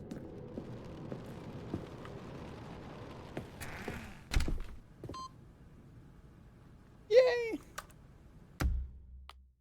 So now what do I do for this one, chat? I restart one more time. Correct?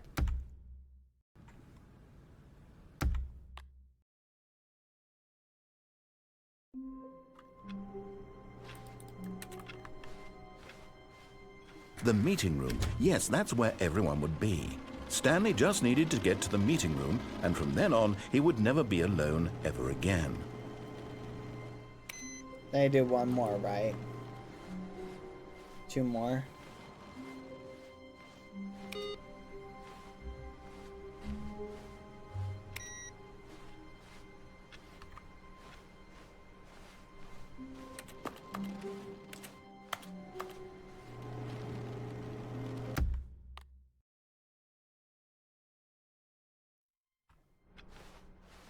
A soft wind blew outside and perhaps rain started, and if it did, it stopped shortly after.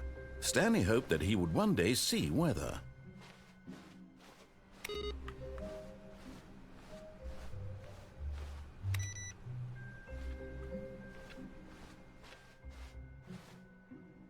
Back.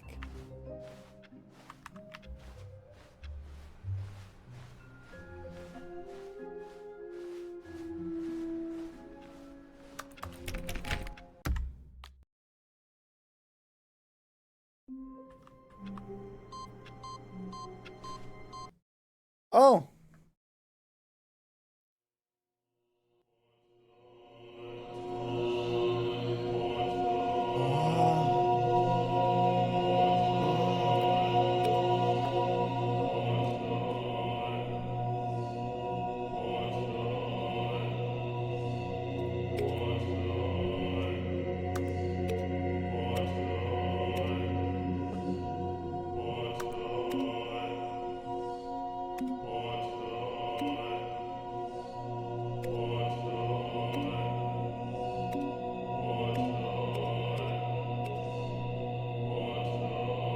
What happens if I push them all?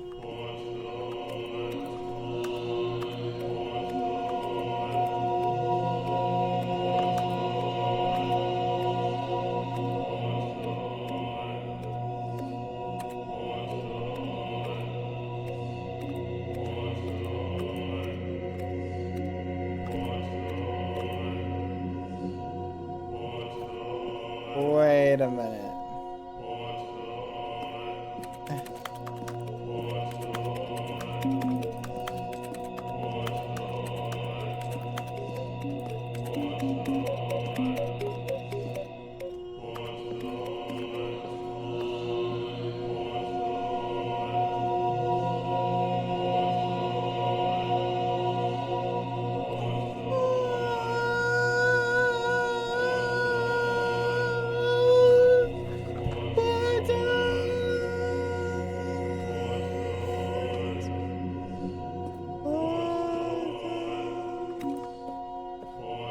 If you unfocus your eyes, it's really cool.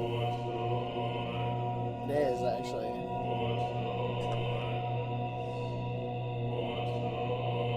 Buttons.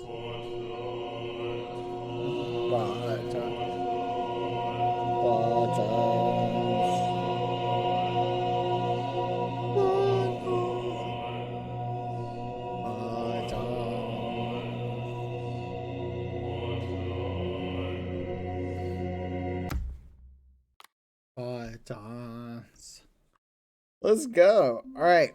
I think we got one more ending. How wonderful. Stanley was alone.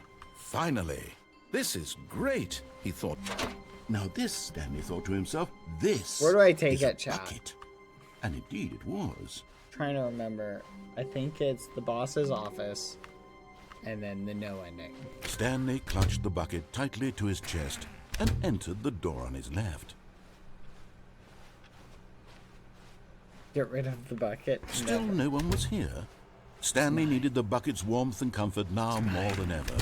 Perhaps his boss's office was where he'd find. Coming to a staircase, Stanley and the bucket walked upstairs to the boss's office. Wait, yeah, I did do the off one with the bucket. I didn't do it without the bucket. That's true, you're right. All of his co-workers were gone. What could it mean?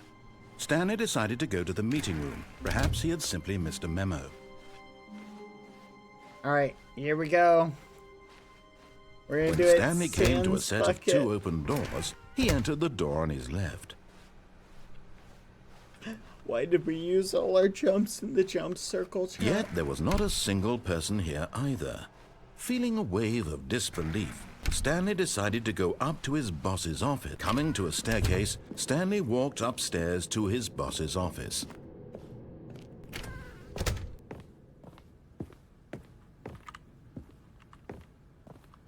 Stepping into his manager's office, Stanley was once again stunned to discover not an indication of any human life. What could it mean? Stanley was in such a rush to get through the story as quickly as possible, he didn't even have a single minute to just let the narrator talk. That kind of anxiety isn't healthy, so he relaxed for a few moments with some calming New Age music.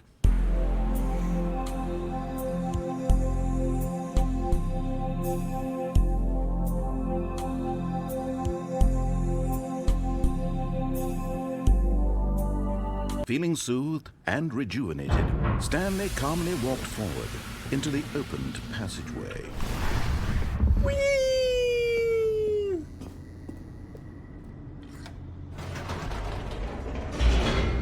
Yes. Yes. To the squishing machine. Squish me! Squish me, squishing machine. We will be free from our bucket list Stanley walked straight endeavors. ahead through the large door that read Mind Control Facility. Yes.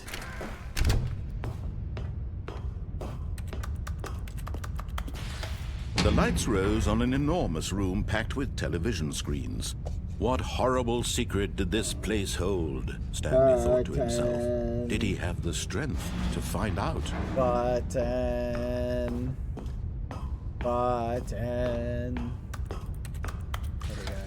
Now the monitors jumped to life, their true nature revealed.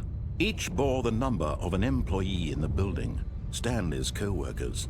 The lives of so many individuals reduced to images on a screen, and Stanley, one of them, eternally monitored in this place where freedom meant nothing.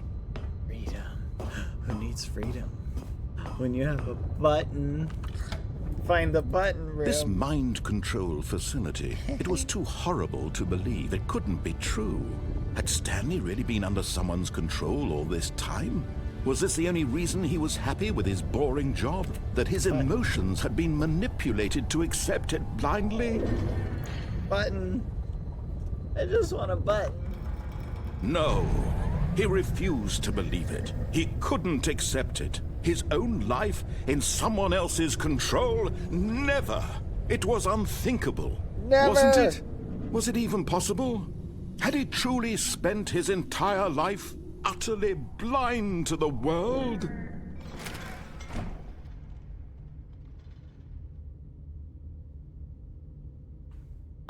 But here was the proof. The heart of the operation. Controls labeled with emotions. Happy or sad or content. Walking, eating, working. All of it monitored and commanded from this very place. And as the cold reality of his past began to sink in, Stanley decided that this machinery would never again exert its terrible power over another human life. For he would dismantle the controls once and for all.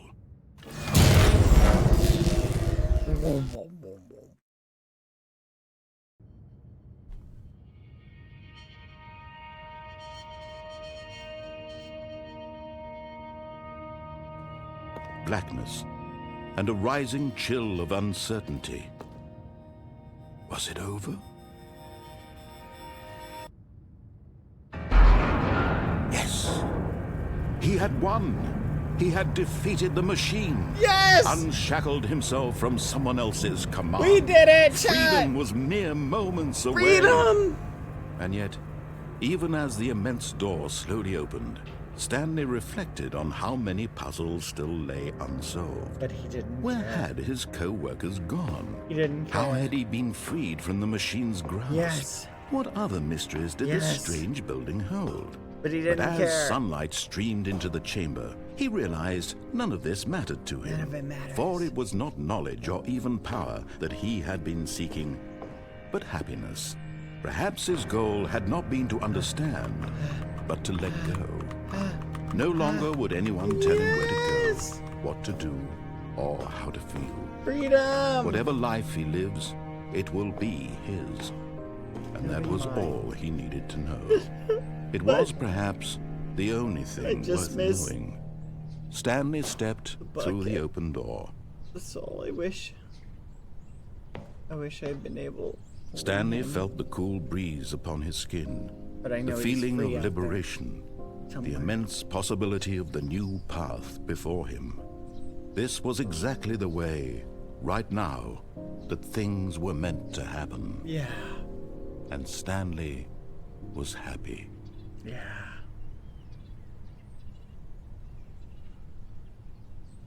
I am happy.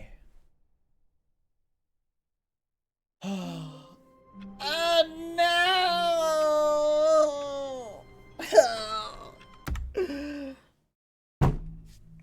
I'm suffering again. Alright, guys.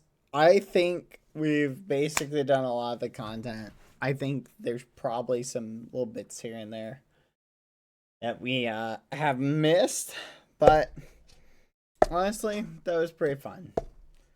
And I feeling a little tired. Don't know if I can keep going, chat. I don't know if I can keep going. Oh, I don't know if I can keep going, chat. But alas, we have some fun stuff for tomorrow planned. So I think you will enjoy it. So I will see you then. All right. Anyway, thank you everybody for hanging out. I had a lot of fun. And I hope you did too. I'm gonna raid a friend of mine who is doing a live stream. Raid with us, yeah. All right, everybody. Well, that's the way the muffin crumbles. Anyway, chat, again, thank you for hanging out. I hope you guys had a good day. That was fun. This is a good day. I'm gonna get some rest to rest up both my voice, my mental acuity. I don't know what word I'm looking for there, but you know what I mean. We're gonna rest it all up. Yeah. Anyway, I had fun. I hope you did too. I think tomorrow, oh my gosh, I keep giving me a headache. I keep giving myself a headache. I need to stop like snapping my head to the side. I do it to like check. I'm like giving myself whiplash. I look over really quick. Like I swear it's like I'm doing it on purpose. I swear it feels that way. I probably have like just perpetual concussion from doing it. You guys know what I'm talking about? Where you literally like you look at one of your monitors really quick and your head just goes and like you're like, oh fudge. Oh, why did I do that? That's what I'm telling myself. Like, why are your bones made of glass? Anyway, I don't know. In the morning, I break my legs, and in the afternoon,